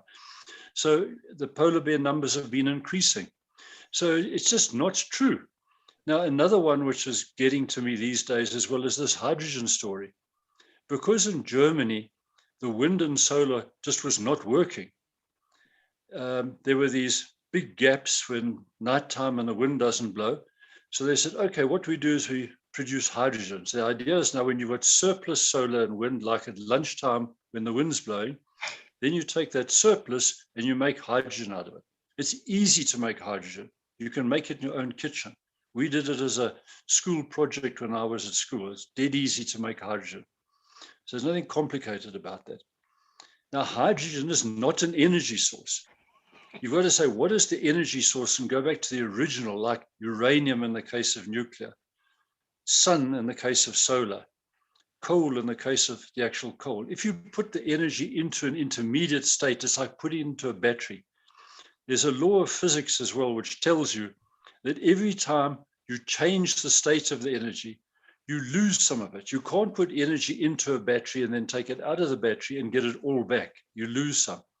So having this hydrogen in the cycle now means when you put it into the hydrogen, you lose some, then you take it back and lose some more. So now people say, well, look at this hydrogen as an energy source. It's not an energy source. It's an interim storage mechanism like a battery. Then everybody is wanting to export hydrogen all over the place. I'm forever getting emails that are this country and that country and this company. We're going to get into the business. We're going to export hydrogen all over the world. So then I say, can you show me one single buyer? Is there one single person who said they're going to buy hydrogen? Nobody so far showed me one single buyer. But everybody is climbing on the bandwagon to say, we want to make hydrogen and sell it to all these supposed buyers that are sitting around there. Recently, Namibia said, we're going to supply hydrogen to heaven knows who around the world because there's lots of sunshine in Namibia, and they figure they're going to make this green hydrogen. They could easily do it, but where are the buyers? Right? Hydrogen is not science sense. Hydrogen is political desperation to fix the errors of the solar and the wind. Now, as somebody said a moment ago, in Africa, there's a lot of burning of dung and charcoal and things like that. A while ago, I did a consultancy job in Zambia, and I had to ride 100 and something kilometers out of Lusaka. And I was doing a job for the Bank of Zambia. And as we rode out, I had a bank fellow as the driver. We rode down the road there, and the further out we got, there was this wood being sold on the side of the road. Now, when I say wood, I'm talking about tree trunks. I'm talking about tree trunks. And they were piled up like teepees, the Red Indian teepees that we used to see in the movies, as high as, tall as me. All down the road, there were these things. So I said to him, what on earth are all these tree trunks on the side of the road? He said, oh, no, they're selling wood to the people that work in the city, but they're going home for the weekend to their ancestral rural area where they're going. And they buy these logs on the side of the road as fuel for the weekend. Where are the guys getting the logs? They just walk into the bush and they cut down trees. So now we find that they are being told you can't get electricity because it's environmentally not a good idea. Instead, you must go and cut down trees, big trees of this type of diameter. I'm not talking about little sticks. Chop them down and go and burn them. Like this biomass story in Germany, for example. If people have not seen that Michael Moore movie on Planet of the Humans, have a look and you'll see. When they tell you biomass in Germany, what they're doing is they're cutting down trees, turning them into wood chips. Now that is supposed to be the environmentally friendly approach. It's crazy. All right? So the political manipulation of the the electricity to the world is so bad that it's produced all these snags. And by the way, I'm not in the slightest bit opposed to wind and solar. In fact, years ago, I was involved in a solar project to bring solar cookers to rural areas. My name's on the internet and various places still associated with that project. I'm all in favor of solar and wind, where it makes genuine economic sense. If you've got a dam, for example, and you want to pump water out of the dam into some holding tank, then put a wind turbine there. If it's going to do it, then the wind turbine turns when the wind blows and you pump water. Fine. Similarly with solar. If you're out in some rural area or something, you want to put a solar panel up to charge cell phones during lunchtime or to do something during lunchtime that's sensible, then do it. But don't kid yourself that you're going to send an electric train from Pretoria to Cape Town, which is the same distance as Rome to London, and you're going to do that on solar and wind. You're not. And when you kid the people that, it is really damaging. At least in South Africa now, our energy minister announced some time ago that he's going into 2,500 megawatts of new nuclear, and that program has started. It's being developed now. And he's had the courage to stand up and say he wants to keep going with coal and he wants to bring in nuclear. Whereas so many energy ministers around the world, oh, we got to do solar, we got to do wind, because that's what everybody wants to hear. And you say, well, when your engineers tell you can't run an electric train on that, you can't run gold mines. Here in South Africa, we have these huge gold mines. They go 4 kilometers down underground. There's like 4,000 or 5,000 people working underground during a shift. There's 100 levels that go down underground. There's schools down there. There's training institutes. There's trucks driving around and so on and so forth. There's a whole like town underground. You can't risk having 5,000 people that deep under the ground with the electricity failing at the surface. The life support systems, the air going down, the cooling, all those things, the lifts going up to the top and so on, all rely on a guaranteed supply of electricity. There have been a couple of incidents in South Africa where the gold mines have closed for a few days, losing millions per day in the gold production, because the mine bosses couldn't risk having all these people underground if the electricity wasn't reliable. And that's what comes from putting wind and solar in and this magical belief that it's going to run an economy. As I say, I'm not opposed to wind and solar in principle, but great, put it where it's economically viable. But what's interesting to me is that so many of these extreme Greens are opposed to nuclear in principle. They just don't want it. They don't want to hear that it works. They don't want to hear anything good. They just don't want it.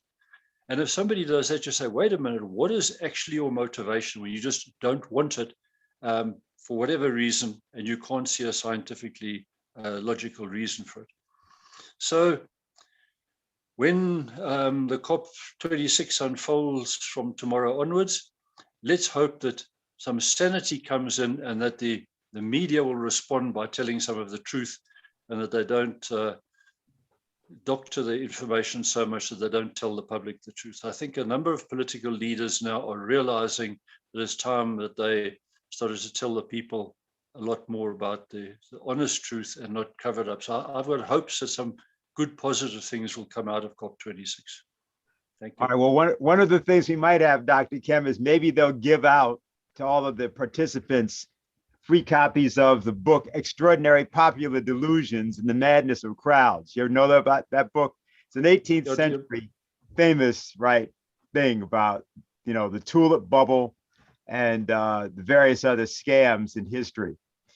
Well, the tulip one is a beautiful example where people were spending an absolute fortune on buying tulips. And at some stage, somebody must have sat down and said, why on earth are we doing this? Yeah. Then they realized the whole value of these tulips was based on psychology. And the moment somebody said, this is actually not very smart, the bottom fell out of the tulip business just overnight. There was just no real value. It was all a psychological thing. And you're quite right. That is exactly what's going on with the whole solar and wind and save the planet and all that now. People have been so psychologically wangled into this thing, like a religion, that you daren't stand out in public and say, well, I actually don't agree, because you get abuse hurled at you and so on. So people tend to say, all right, yes, I'll agree, just because I don't want to get into trouble. I don't want to have an argument. So I agree. And then quietly they say, well, actually, I don't agree. And that's unfortunate when people feel now that they have to toe the line because they're scared to believe in the truth. Diane, let me go to you because I know you have both some questions that have come in and also you may have some comments on your own. So whichever you'd like to do.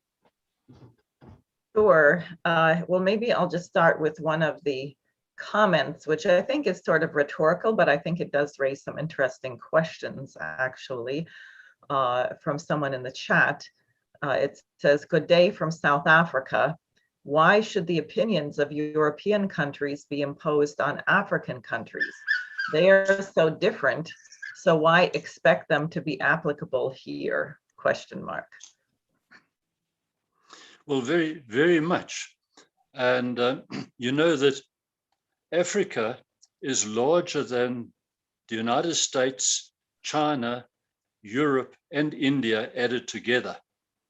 People don't realize that the normal Mercator map projection doesn't give an accurate indication. South Africa alone is the same size as the whole of Western Europe. And as I said earlier, the distance from Pretoria, which is where I am now, down to Cape Town, is the same as Rome to London. Now, all of South Africa's coal is clustered in the far northeast. That's further north and further east than where I am. We have the world's most southerly nuclear power station in Cape Town called Coburg. And it was put there because we have to push the electricity, the coal electricity, further than Rome to London to supply the Cape Town area. Now with the nuclear power station's been there just on 40 years now, it supplies about half the power to the whole of that Western Cape region. And Europeans come here and they come along and say, well, you should do this, have an electric motor car, because we have this electric car. You say, how far do you travel with it? Oh, we go a long way, we go 50 kilometers. And you say, well, 50 kilometers is not a long way. For us, 500 kilometers is not even a very long way. I was born in Durban, which is 600 kilometers from here. And I think nothing of hopping in my car and driving down to Durban to visit my sister over a weekend who still lives there and turn around and ride back. And when you tell somebody in Europe that I voluntarily get in a car and ride 600 kilometers, they just don't believe you. It's about nobody in Germany or somewhere voluntarily sits in a motor car for more than 2 hours. That's what we do. So their design criteria and their understanding of life is so limited to this Eurocentric thinking. Then they come along to countries like the Congo and Zambia and Angola and so on and say, we know the answer.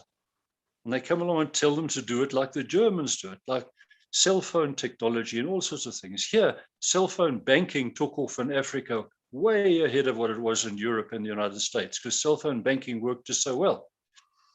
Because of these distances and the difficulty of getting to some of the shops, people would send money to each other, send to somebody, you're coming home 300 kilometers over the weekend, please bring me all these groceries. And chaps say, where's the money?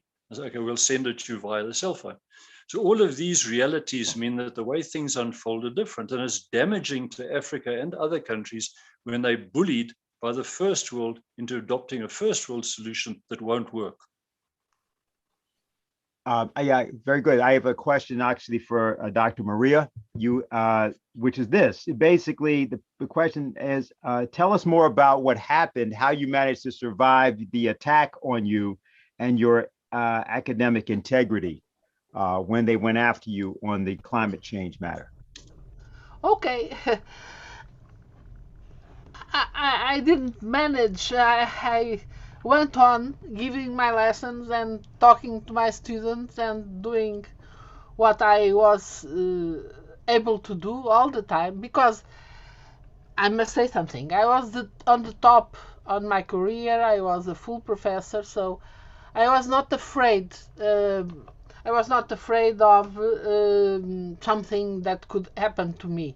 But of course, I know that I was punished, probably because of that. I didn't have much invitations for conferences and for going doing projects together and so, but I don't mind. I don't mind. And what I know is that my students are all the time eager to hear about a different story, a different narrative, because they are really fed up with all this CO2 and global warming conversation. This begins to be unbearable to everybody, because really people in the high school, everyone hears the same thing. The narrative is completely homogeneous, but in the university there is a small some difference between people, and so people from physical geography, which is my case, I'm a geomorphologist, I'm not a geographer simply, and people from geology. These people really knows that the earth is changing all the time, and the climate is changing, and all the changes are mostly natural, and that we can't do a significant difference on the environment. But the sun, yes, of course, I believe you, Dr. Kelvin. The sun, of course, does it, and all the people that studies the quaternary time, it means the last 2 million years where man appears. Everybody knows that there were big climate changes along it, and of course they were only natural, and of course they are the Milankovitch cycles, and of course they are the theories of the solar wind and the solar oh my god, I don't remember the word. That the Maunder minimum and all these minimums that were responsible for the up and down of the temperature during the last 1,000 years. We know that most of the people that are educated in a scientific way knows that, but the other people who simply listens to the professors in the basic levels of the schools, well, it's difficult to change the minds. Very difficult, because we can tell to the students things are like this, and then they go to the television and they open the computer, and 90% of the people says the same thing. The CO2, the circular economy, and mostly the decarbonization. That is something completely stupid, because they don't think we are made of carbon. I think they don't have an idea that we are made of carbon. We are breathing, expelling carbon dioxide all the time, and they talk about emissions as they were poison, as all the emissions and the CO2 also were poison for the environment and for everything. And this is so stupid, so out of any scientific basement, that of course people from the scientific points of view, they don't believe that really, but there's something very strange.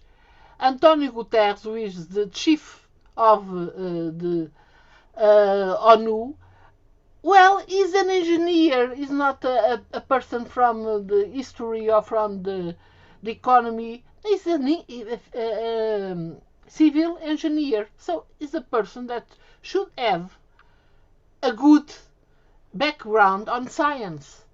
And when we hear him, which is a good person, an intelligent person, saying these kind of stupid things and making himself photograph by the sea in the Maldives and so on, we began to think that it will be quite difficult to make a change on the people's mind. Okay, I think it will be difficult, but with time we will arrive there, and mostly not only with time. Another thing, and the price of the electricity, the price of the gasoline, the price of the gas oil is going so up.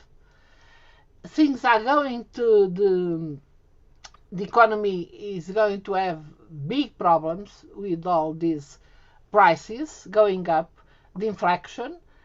So people will begin to think, why am I paying so much for my electricity?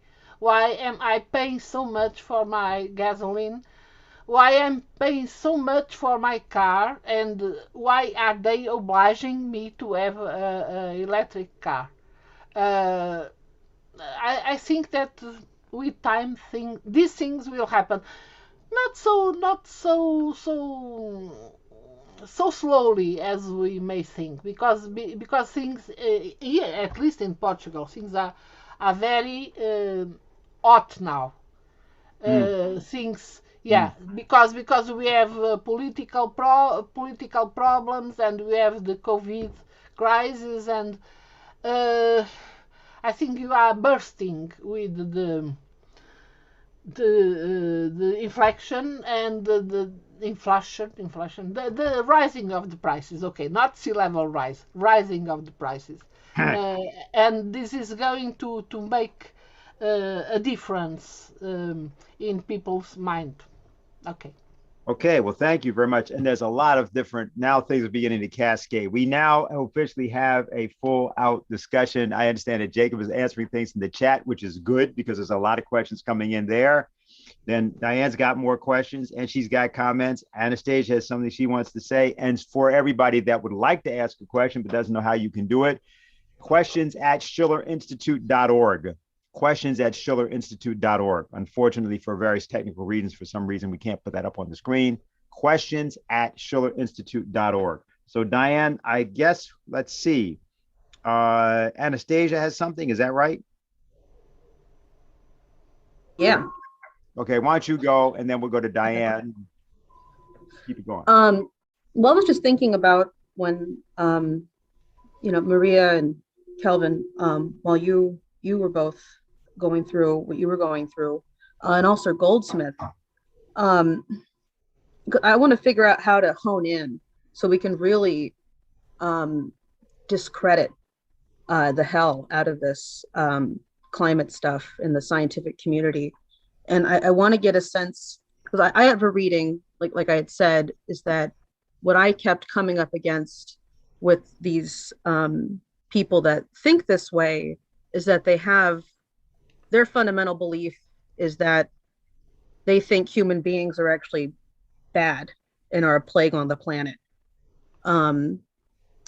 That's kind of their fundamental axiom that they come to.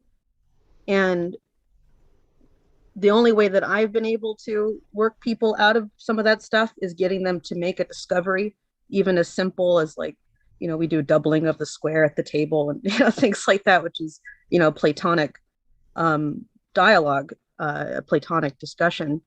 But I want to hear what you guys are thinking, because you've talked to many more people than I have in this field, and what your sense is of the wall that you keep coming up against. What do you think the assumptions are of the people that you're running into that they're making?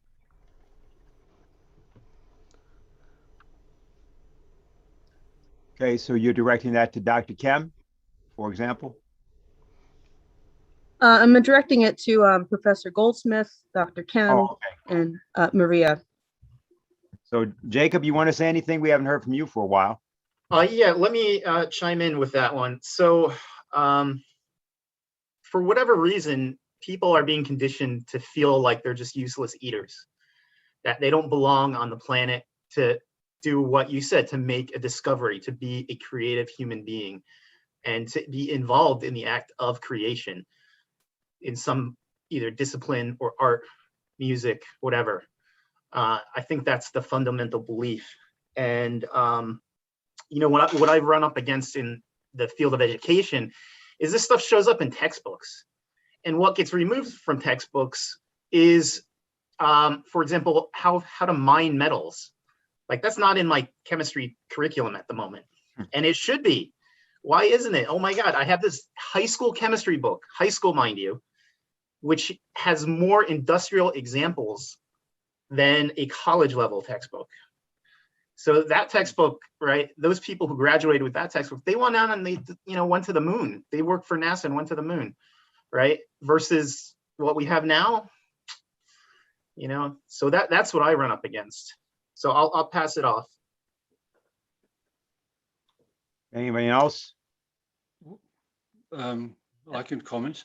Sure. I think something else which is very important is that one has got to create mental imagery for the public, because something that scientists are bad at is talking to the public. Scientists are trained to be accurate. So when a scientist is asked a question, he very hesitantly gives an answer, often. And, if you say, well, is that 99% accurate? You'll say, no, it's actually not really. It's 98.73. And you say, well, that's close enough to 99. No, he wants to be right. So what happens is the green extremists create very simple mental imagery. This comes out of advertising. It's well known in the advertising business that you want to have a simple, powerful message that people remember. So you'll see an advertisement on television that says, buy this washing powder. It washes 25% whiter. They don't say whiter than what. It could be whiter than coal or whiter than sand or something. They say it's 25% whiter. So that's allowable in the advertising industry, and it's fine, and it works. So they create a mental image. Now, what we need to do with a lot of this is to create mental imagery. For example, the whole climate science thing is far more complicated physics than people believe. In the CO2 story, there's no doubt that the CO2 captures infrared that comes in from outer space. That is definitely the case. If it wasn't the case, the Earth would have been so cold all of the time that quite likely mankind might not have ever evolved. So what happens though is that it's not linear. If you take CO2, the layer, and you double the layer, it doesn't double the temperature. There's a saturation, and we've effectively reached that saturation now. You've got to put much, much more carbon dioxide into the atmosphere to get a measurable increase in the temperature, if from that point of view. Now, there's two prominent scientists, Professor Will Happer from the United States and Professor Guus Berkhout from Holland, who've written a really excellent paper, scientific paper on the saturation story, showing without a doubt that it's there and it works.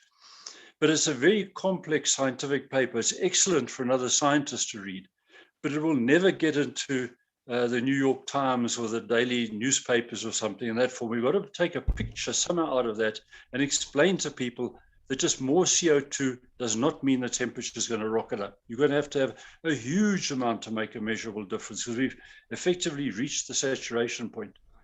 It's like if you're in bed and you've got 4 blankets on you and you're reasonably nice and warm, putting 8 blankets on you doesn't double the effect, because the heat that's coming up, you're losing off your body. 4 blankets, most of it's gone. 5 blankets, nearly all of it's gone. If you put 6, 7, 8, 9, 10, 11, 12, it makes no difference anymore. And this is what happens with these blankets of CO2. And somehow we've got to draw up these posters or pictures or something to bring that over to the public. Yeah, okay. Diane, you have something you would like to? 2 things, because I think, well, I'll share them and then I'll say. One is a comment from Isa, who says, I've been wondering why people become so emotionally overwhelmed with what they believe to be this climate crisis. There are so many real problems we face in the world, which the LaRouche organization, the Schiller Institute, highlight daily, that are disregarded completely by the general public. For example, the 1 million or so children under the age of 5 that are starving in Afghanistan. I've recently learned that there is an actual term for this emotional freakout called climate grief. Psychologists all over the world are acknowledging this as an actual psychological disorder. And don't get me wrong, it is, but one that's based on delusion and manipulation. Some of these people go so far as to engage in support groups because they can't cope on their own. I just wanted to highlight this in hopes we can keep it in mind the next time we see Greta crying, which she seems to do in every speech. There really has been a psyop deployed that has been so successful in manipulating the public that they're on the brink of an emotional breakdown. It's horrendous. Now, I wanted to put that together with what I was thinking about exactly in terms of how they do this, and also the real evil of these people, because it's true, there is a revolt, but I think we can't be naive that the revolt will be allowed because you have a financial system that is at the end, and therefore they have to ram it through. And I want to take 2 examples. Germany, with the recent floods that killed 180 people, and Queens, the situation that people may know I've been dealing with, and also Jose Vega had a little exchange with Kamala Harris about this. Well, in Germany, there were about 180 people, I believe, who drowned in floods which occurred in areas that were completely known and predicted by meteorologists at the local universities. But somehow the news of this forecast was never given to people in these areas. And therefore you had completely unnecessary loss of life, livestock, etc. Similarly, the situation recently in New York, where in this area of Queens, you had, I think, 11 people who drowned in basement apartments.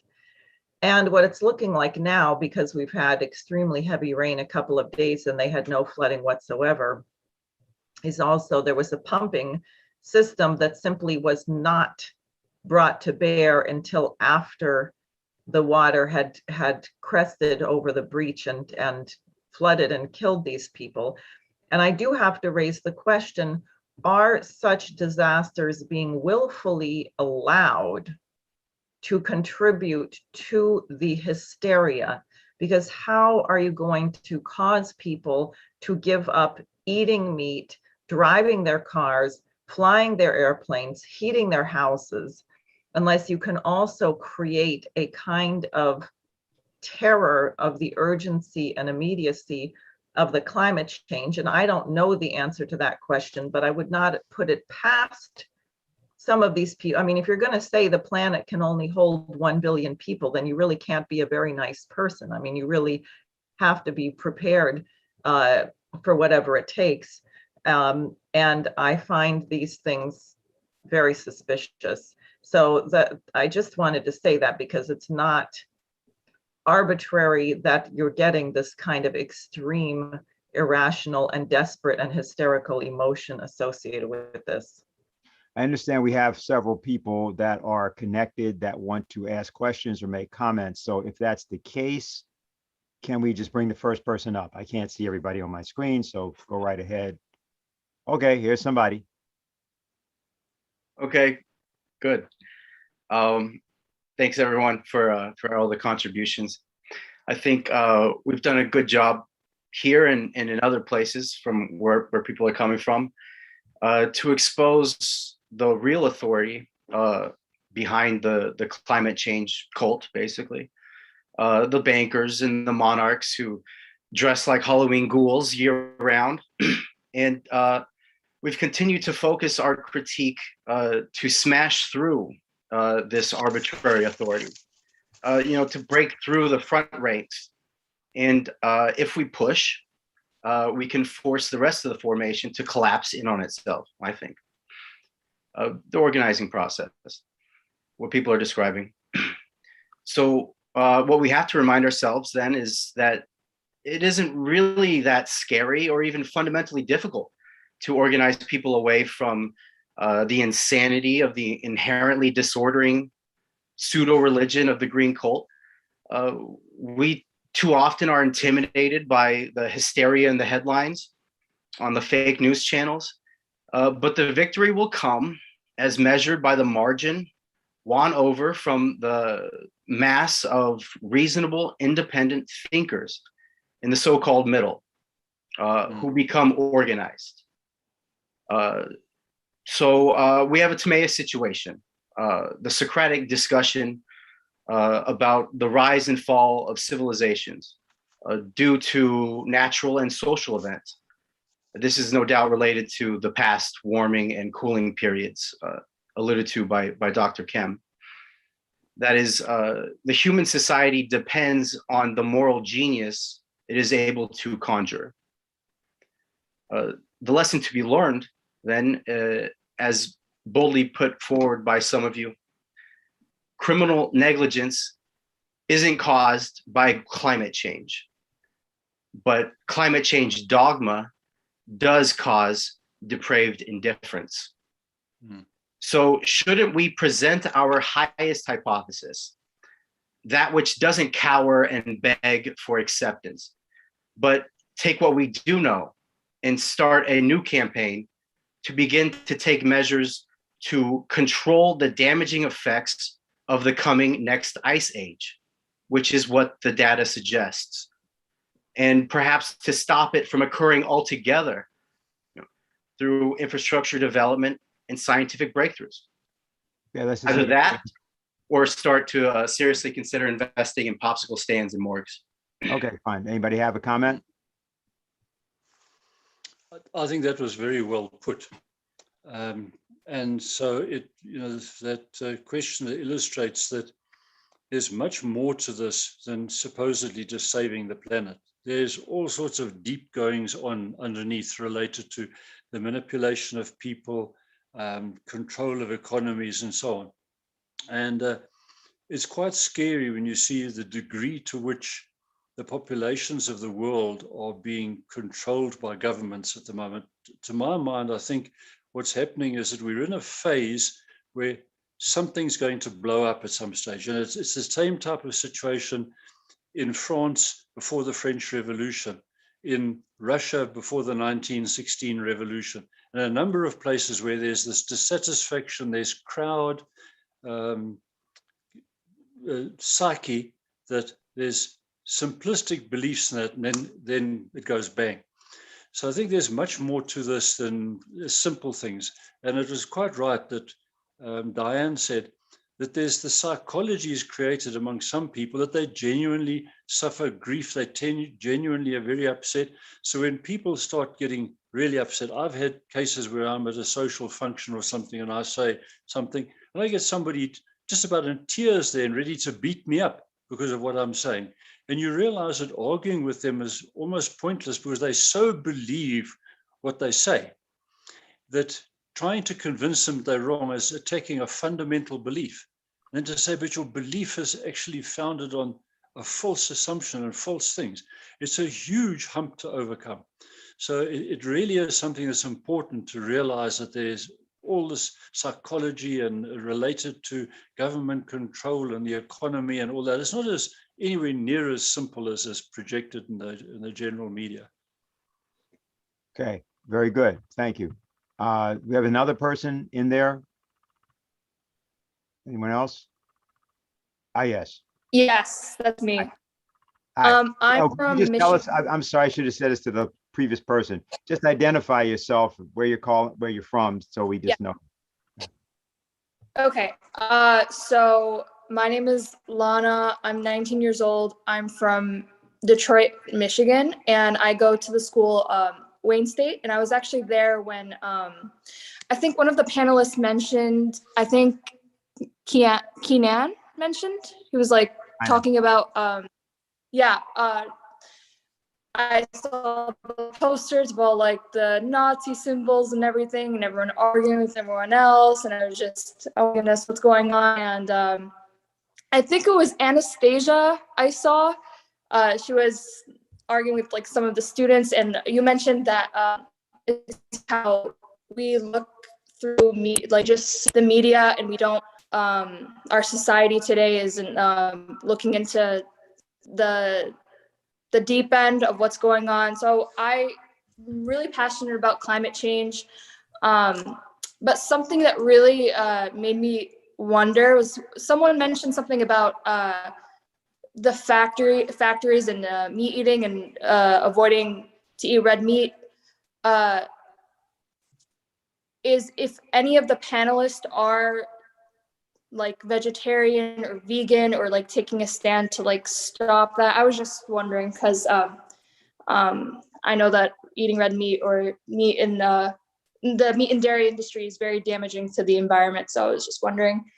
And also I was also wondering how we could, if our ultimate goal is to make a change, I feel like we would have to bring this to the younger generation, like my generation, Gen Z, to really take a stand and actually create some change to our environment and to the world, and to stand up to the politicians.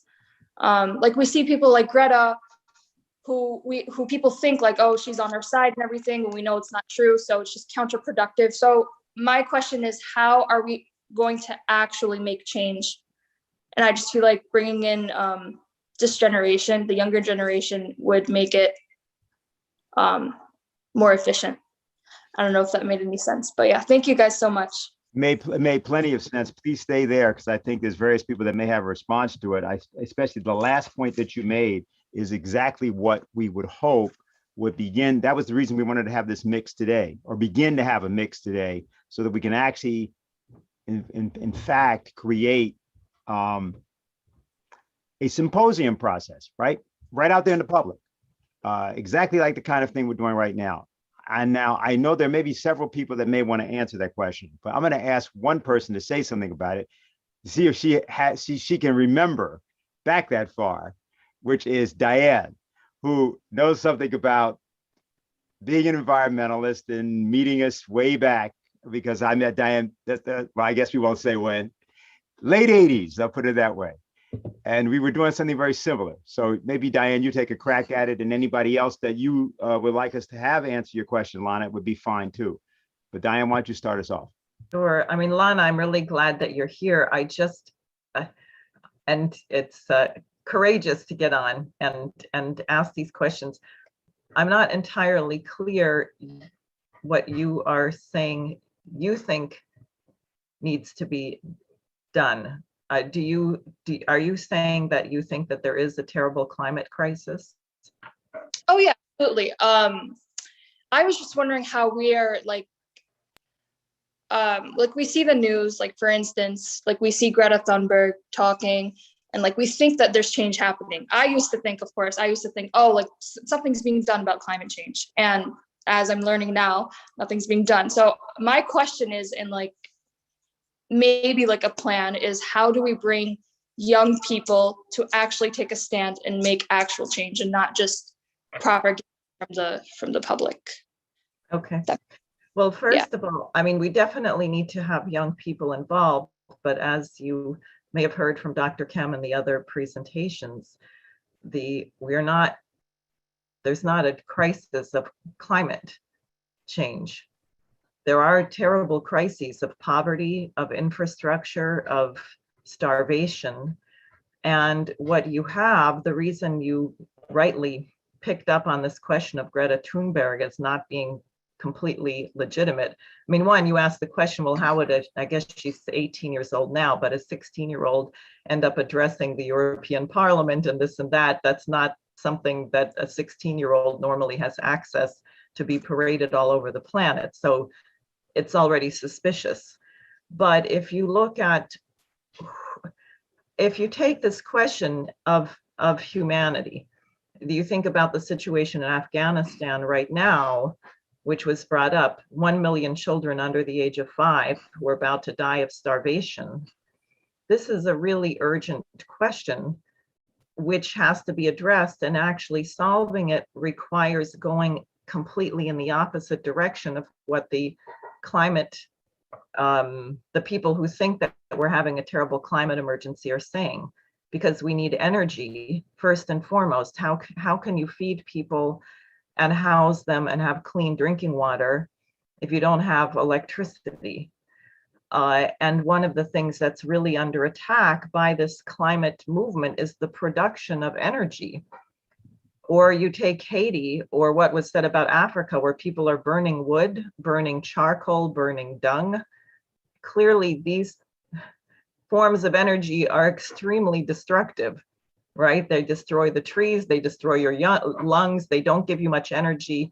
You actually can't, if you have a population based on that, they won't live that long and they won't be very healthy.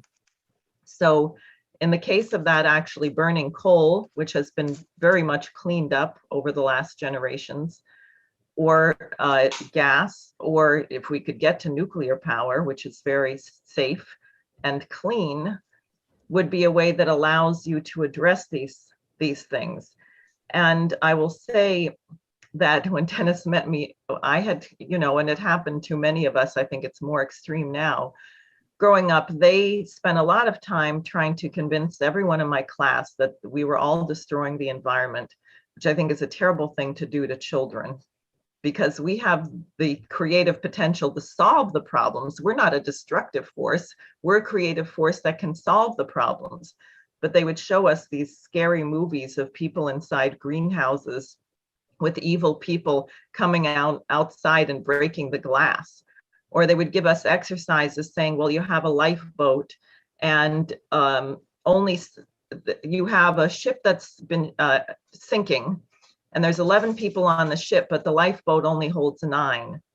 So you have to, this is given to me as a 9-year-old child, you have to decide who lives and who dies.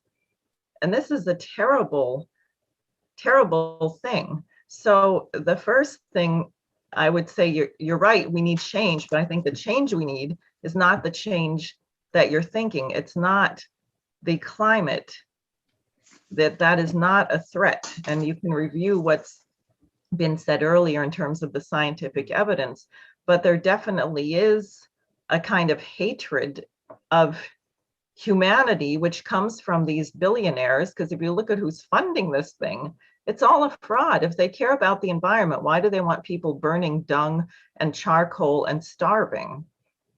That's it. So I would really ask you to think through that, because I think that a lot of young people are actually very concerned about humanity, that people, you feel immoral as an American. We have so much power if we don't act to liberate people in poor countries where they're going to die by the age of 25. And that's what we really need to organize people to do. And that has everything to do with increasing energy production so we can increase food production. And the fascinating thing is, the more dense the form of energy you have, the cleaner and more efficient it is as well. So I'm going to stop there. Others may have more, you may have more thoughts. Yeah, thank you so much. I understand more what you're trying to mention. Yeah, maybe I feel like starting to make humanity better is starting with the environment to help people. So yeah, I definitely understand. I also was wondering, following up on, like, economically speaking, would you say that those which like form of economy would work best for the future, you would say? Would you say that like a capitalist economy would be bad for instance, people in Africa or Afghanistan, Syria, Iraq, having like a capitalist like United States be bad for humanity, if that makes sense? No, if you don't mind, may I continue, Dennis? Go ahead. Yeah, that's a completely a loaded question in a certain way, and I'm really glad you brought it up because it has everything to do with everything. Unfortunately, today people are severely confused. They think, well, capitalism, to use that word, is the same thing as the British free trade model of exploiting people, and it always means drugs and slavery. And then you're told that you have communism, which is, you know, the opposite, and somehow that's a terrible threat or not a terrible threat. And the United States, I mean, Alexander Hamilton was such an incredible genius, and you have to realize where he came from, the Caribbean, and what he saw, which was the sugar trade, the slavery on the sugar plantations was even worse than the slavery. People would not even live a year or two. They would just be ground up and brutalized. So here's this guy living and witnessing this. He comes to the United States, works with George Washington, and he develops the whole system of the actual the American system, which is based not on money, but the conception of how do we create a future state of existence where people, through their creativity, can create conditions of life where the next generation lives better than the previous. And that does require government intervention. It requires government to direct credit. You can't just let everybody, the rich people, win and do whatever they want and rip people off.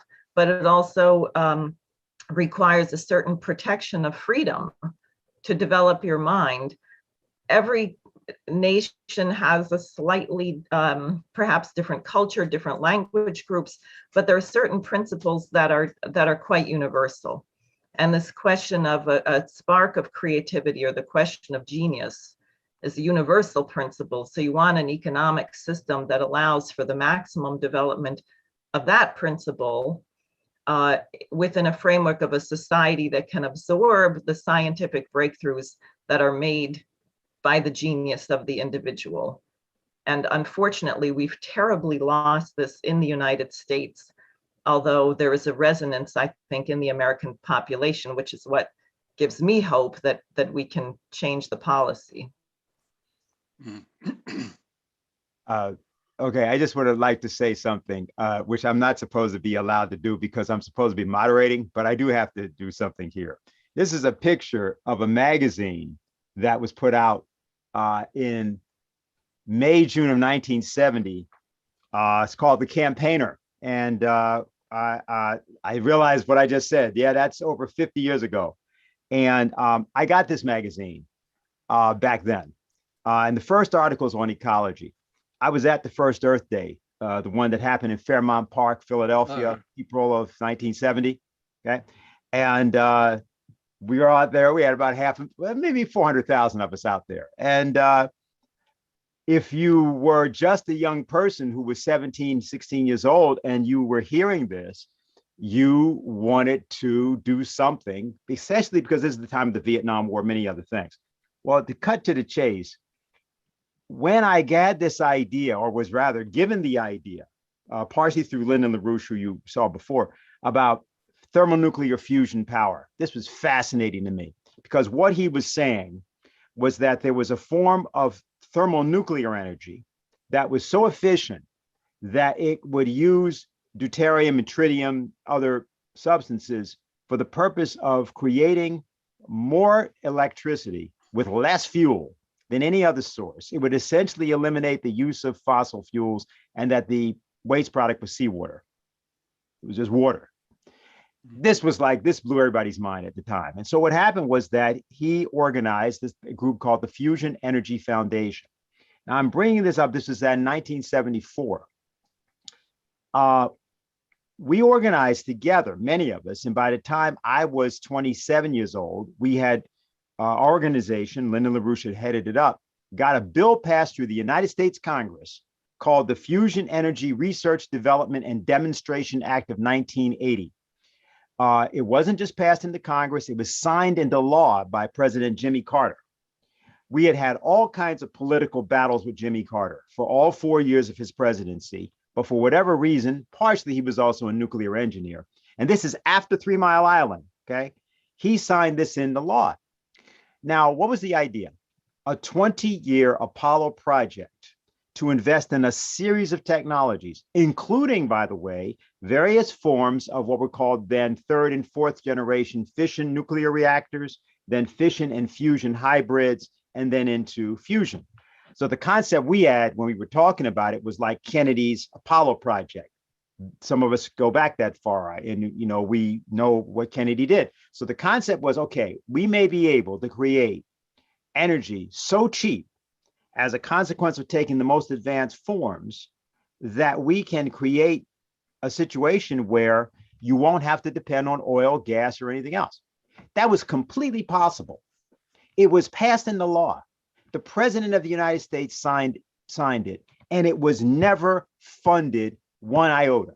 No money was put into it. No money was put into it. Now, the environmentalists at the time knew all about what we were doing. And not only did they disagree, they slandered us. They came after us. They denounced us. And today people tell you, well, fusion is 40 years away. I just thought I would tell you that story because for half a century, and I don't feel bad about it, but for half a century, people like myself have been trying to fight to make policies that we know people a half a century ago knew they could implement. You could take advanced technologies and you could have moved completely out of this platform. Dr. Kem knows all about this kind of stuff. I'm going to ask him if he has anything to say, and others as well. But I thought I needed to tell you that because all young people try to do, or many young people, most young people, if you pull an idea in front of them, they try to do what they think is right. And then you find suddenly there are these people, and you don't even know who they are, and they undermine. And what that was in the case of the United States, where they were political forces. And those political forces have to be, and that's what you have right now at COP26. Joe Biden knows very well that's what he's got. And so these things that we see happening have to be placed in the broader political context. I'm sure Anastasia may have something to say as well, but Dr. Kem, I'm calling on you to see if you might have some comment at this point. Thank you, Dennis.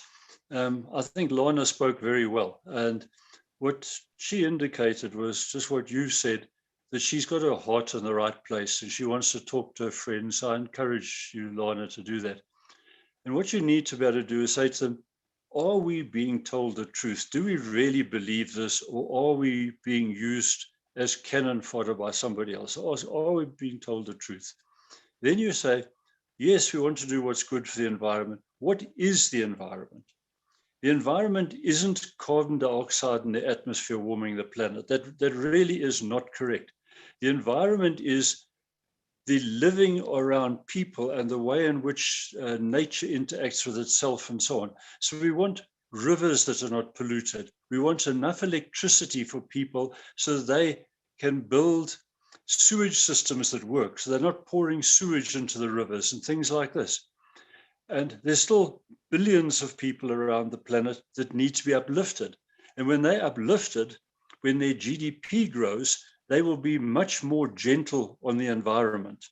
It's well known that people at the bottom end of the social bracket go out and kill animals, cut down trees, burn wood.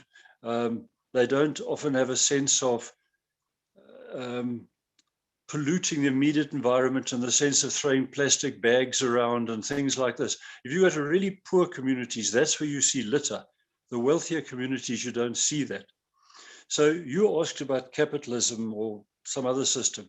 There's no doubt that the best system is capitalism or free market economics, that type of thing. And that is when individuals are doing what's in their own self-interest. Now, here you've got to be careful, because the individuals working in their own self-interest must do so within a set of rules. And there's rules like the law. We mustn't have too many laws. You must have laws that are enough, but not more, because then that hamstring you. And there must be a morality. Now, sometimes what happens with certain capitalist type organizations is that the people get powerful and their morality leaves a lot to be desired. So they start ripping people off and doing all sorts of things. And then that comes to public notice and they say, that's the bad face of capitalism. That's what capitalism is like for everybody. But it isn't. You know, when you hear people selling you ideas of socialism, nowhere does socialism work.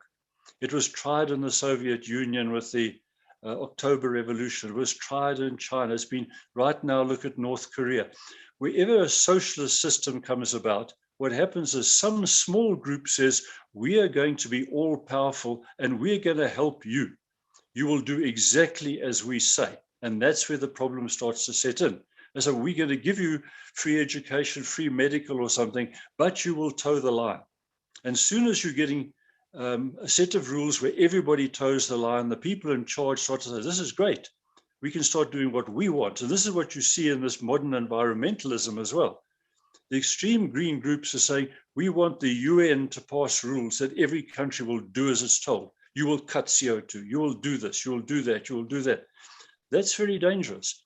By far the best economic system is a free market capitalist system, but they must not become immoral about it. You must do the right thing. The best thing is to have somebody selling hamburgers because he wants to get wealthy out of it, and he will then employ people. Those people should work well because they want to benefit out of it, and so on. So you look now, Afghanistan has been mentioned. You know, what we see here is the Americans pulling out of Afghanistan and what seems to be chaos in Afghanistan. Clearly, in a place like Afghanistan, there are a lot of very nice people there and a number of very bad people there. So now you've got to say to yourself, how do you do something for the nice guys? And what you have to do for the nice guys is give them an opportunity to get jobs and to build their country, like using electricity, being able to build roads, all that sort of thing. So they do have hospitals, they do have schools, the children are able to get decent sanitation and things like that. There's mathematical models at the moment that show that world population is going to peak at about 11 billion. The reproduction rate has already gone down, but there's a momentum in it that looks like it's going to take us to 11 before we go over the top. And then when people are more advanced, when there's more electricity and so on, people will naturally start to have less. Low echelon families have many children as pension and insurance. So you'll find that some family living out in the bush will have a dozen children or something, because the parents say, well, those dozen children will all look after us when we're old, and we expect half of them to die anyway. So you have a lot. That's been the case throughout history. Big families as your insurance policy and your pension. When you get advanced enough that you have a pension and you know you're going to be looked after and so on, then you voluntarily have fewer children. And when we get to that point, for a larger portion of the world, we'll go over that 11 billion mark, which indications are it appears to be the case. There's still some distance into the future. So we've got a plan for the planet to double its energy consumption, double its electricity consumption. Trying to sell to people that you must cut back on energy is actually wrong. It just is wrong. I don't know how else to say it. You know, electric cars and all this, it's all well and good if you have these things, but they really work. You know, don't try and make an electric car that is so light and so small and so this. And I said, well, part of what makes this thing worthwhile is you mustn't actually drive anywhere, and you mustn't actually do this. So many of these philosophies that come about from the extreme greens are cut back. Take half the light bulbs out of your house. Stop eating meat. Stop doing this. Cut back on this. Cut back on that. Stop that. No, you mustn't. You must allow people to expand. I'm not saying wastage. That's a different thing. You know, it's a different thing to waste. You shouldn't do that. But what you need is to allow countries to expand. Earlier I said about that Swiss person. He said, Africa mustn't follow Switzerland. Switzerland's a bad example. We use more than triple the electricity than Africa. Don't do what we do. Then you say to Africans that are living out in rural areas, you mustn't aspire to be like a Swiss guy. You mustn't aspire to have a house with a television and have a car and have air conditioning. Children go to a nice school. You can go on holiday. You mustn't aspire to that. You must live with nature, walk to the river and get water in a bucket. Then when you get sick, instead of having an antibiotic, you just die. You know, that is utterly immoral to project that to people. So you got to say, talk to your friends and say to your friends, number one, are we being told the truth? it's far too simplistic just to believe that. Number two, let us see what we can do to make lives for all of mankind better. And that means giving them more electricity and giving them more this, that, and the other, and so on. And let's see what we can work towards like that. Within a capitalist type system, that's the one. Push for a capitalist system, but with the limitations on it, so that you don't always label it with only the worst of the capital. There are undoubtedly some bad people in the capitalist world, but there are a lot that aren't. And I think that your mind is in the right place, and I encourage you to go and chat to your buddies. Very Thank good. you. That was very wonderfully explained. I really like that. Thank you. Okay, so what we're going to do, we're going to start to wind down, but we're going to do that by go first to Anastasia so she can respond to what was just to Lana. And I'm going to ask all of the panelists to sort of think now about your final words. We're going to sort of close everything at this point. So Anastasia? Yeah, hi. Well, first of all, Lana, thank you for coming back to our international table. I'm sure you have been very provoked. And thank you for your question. The thing I would say is that there is a difference between actual environmental issues and saying that we're all going to die in oceanic apocalypse within 7 or 30 years, something like that. I mean, that's what they're saying, right? Now, people that we've worked with in the past, like Indira Gandhi, who was the Prime Minister of India, was assassinated. She said that the worst form of pollution on the planet is poverty. And you look at the world, you look at what, where the worst environmental problems are, filthy oceans, filthy rivers, destroyed land, preventing nations from developing their land, are all in places that are the most underdeveloped. And this has been done on purpose. It's been absolutely done on purpose to prevent these people from coming out of poverty. So, like what some of the other folks here today were saying, why aren't we actually talking about real environmental issues? Even here in Michigan, you're aware of this. Flint, why didn't we do anything about, the water? Why didn't we do anything about the lead in the water? Obama came to Michigan, pretended to drink the water, and said, "Oh, it's fine." That's disgusting. Why did we let this happen? So if we're actually serious about talking about environmental issues, we have to develop. We have to develop our nation. We have to develop other countries. Some of the material you got from us that day, I'm sure we'll go through, the Belt and Road Initiative, the New Silk Road program. That's how we're going to do it. We've got to create a new system on the planet, which, pardon my disagreement with you, Dr. Kim, but I think that both capitalism and communism is wrong. I think that there's something above that we can create, a new foundation of human interaction and development. And that's something that Mr. and Mrs. LaRouche have talked about a lot. And I think that's something that we should really study right now, because I think there is a huge opening in the population because it's hungry for something different. So that's what I wanted to bring up for the discussion, or to close my comments in the discussion. Okay, Dr. Jacob Goldsmith, how about you? Sure, can I be heard? Yes. Okay, so to add a little bit of that, I would say the American system is more ideal, but yes, there's probably a system that is higher and above that as well, that we haven't yet discovered, and that we should try to figure out how to discover. And to further add to Dr. Kemp's remarks, and to sort of, Lana, to give you like a feel of how you might start a conversation with somebody, is ask people, all these millionaires and billionaires, are they living in what Dr. Kemp would call the bush? No, they have huge carbon footprints. Look at Al Gore's mansion. Look at their private jets. Look at Obama's beachside Martha Vineyard house. Oh no, the ocean's rising. Let me go buy a $8 million house in Martha Vineyard. Does he know something we don't know, perhaps? maybe. So that's how I would like to end this. And I want to thank everybody for participating, everybody for being here, and Dennis for moderating. All right, very good. Dr. Maria Assunção Araújo. I know I'm murdering your name, but I'm doing my best. Araújo, Maria Assunção Araújo. Okay, I have not much to say because, you know, sometimes it's difficult for me to understand what you are talking about because you talk a very American way, in a very American way. And for me sometimes it's difficult. We are more used to listen to British English. Okay. That's sometimes a problem.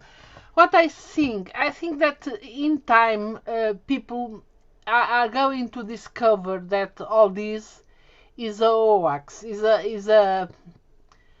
not true, is a lie, and that they are manipulated to believe in things that are completely stupid and not real, and maybe they begin to revolt, to make a difference, saying they are not accepting things business as usual, as you say, because the reality is going to show first that the climate is not changing so much, that we are not going to burn in hell, that sea level is not going 1 meter high. At most it will be 1 millimeter high each year, which means that till 2100 you will have 8 centimeters of higher sea level.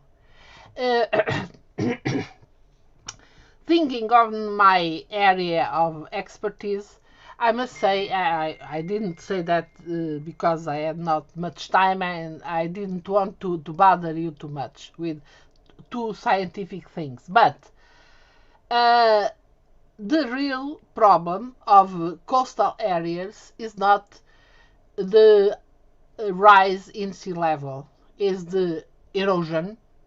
And the erosion has many other reasons, because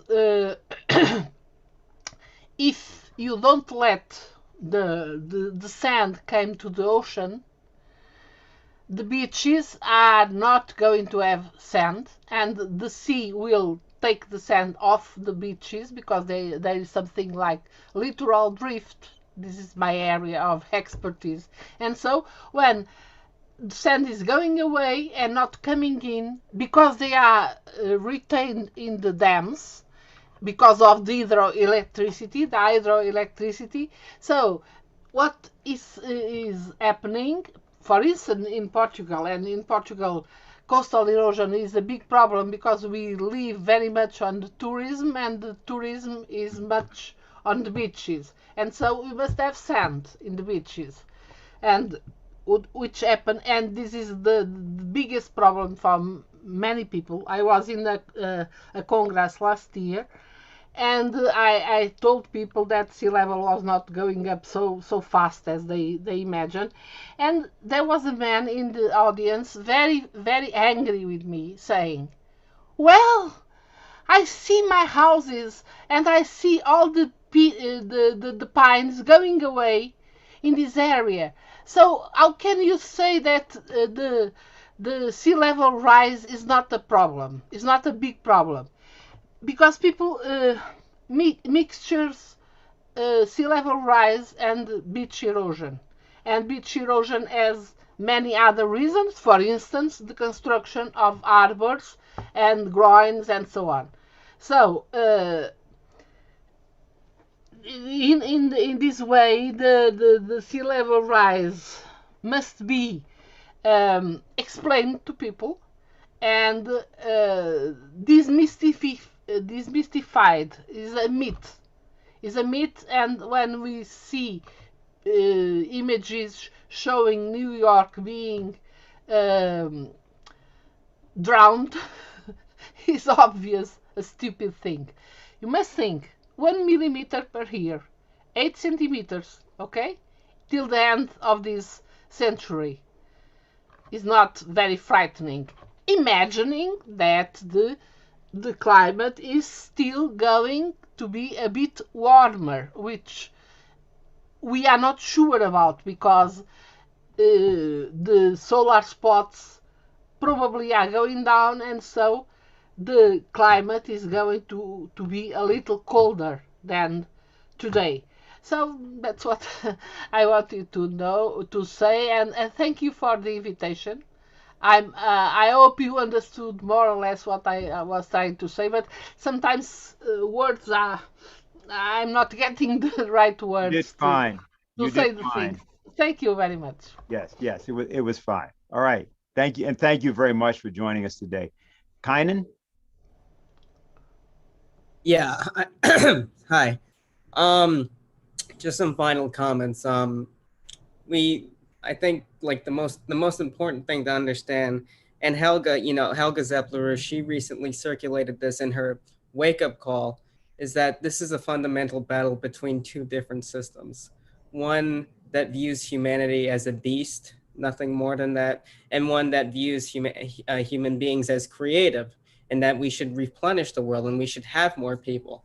And I think we need to uphold that system against against essentially what these climate preachers are going against. And one thing that stuck out to me was what Isa talked about in her question, is that people are they're so concerned about this climate crisis, but they tend to ignore the fact that, for example, you have people starving in Afghanistan, you have money being withheld from these people, you have in Haiti, for example, gang lords controlling this country and preventing fuel from going to hospitals, and people are dying because of that. So I think people need to reevaluate what's really going on in the world, and we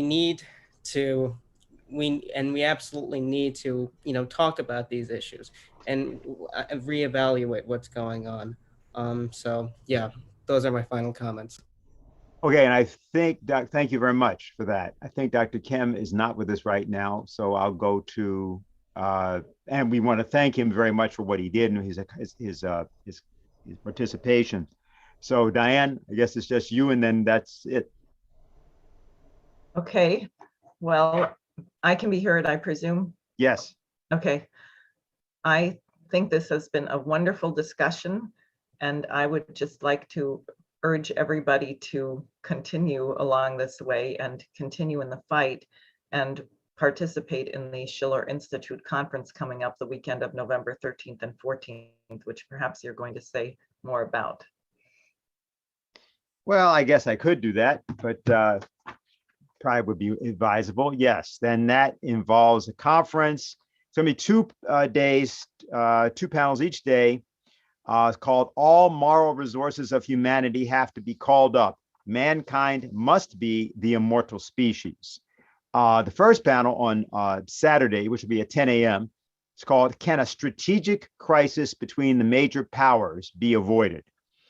And that panel will address the U.S.-China conflict, U.S.-Russia relations, a new paradigm in international relations, and Lyndon LaRouche's Four Powers conception of that new paradigm in international relations. So that will be at Saturday at 10 a.m. Eastern time. Panel 2 on Saturday, 2 p.m., The Science of Physical Economy. And that will deal with several different ideas, the motives behind the Great Reset, the Afghanistan and Haiti situation as game changers, the need for a world health system, and we want to talk about the global role of what we refer to as London's Dope Incorporated. This references a title of a book published many years ago now called Dope Incorporated, which first talked about the relationship between the destruction of the physical economy and the international drug trade. Panel 3, which will be Sunday morning, November 14th, is called There Are No Limits to Growth in the Universe.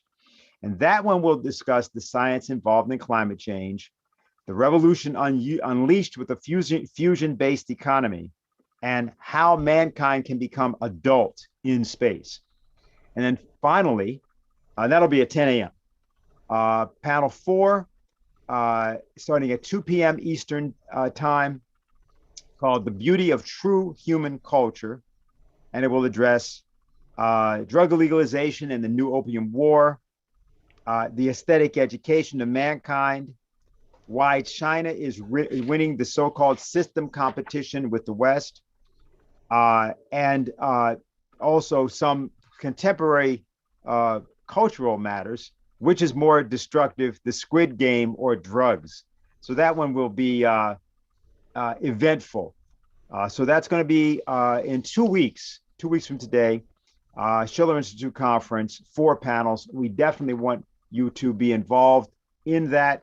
Let me also point out that for the next days through the 12th of November, the COP26 climate conference will be going on. We will certainly be monitoring it, doing updates on it, but we would also urge that anyone who has gotten something out of today would join the speakers, the participants, and others in campaigning to tell the real truth, as we tried to do here, and mainly to provoking symposia around the United States and in every other country, where people can begin to discuss these matters at a more fundamental level, the kind of thing that, for example, Linda LaRouche presented in the brief clips we showed you.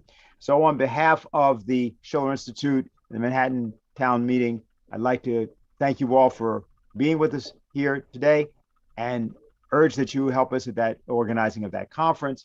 We'll otherwise see you here again next week. Thank you.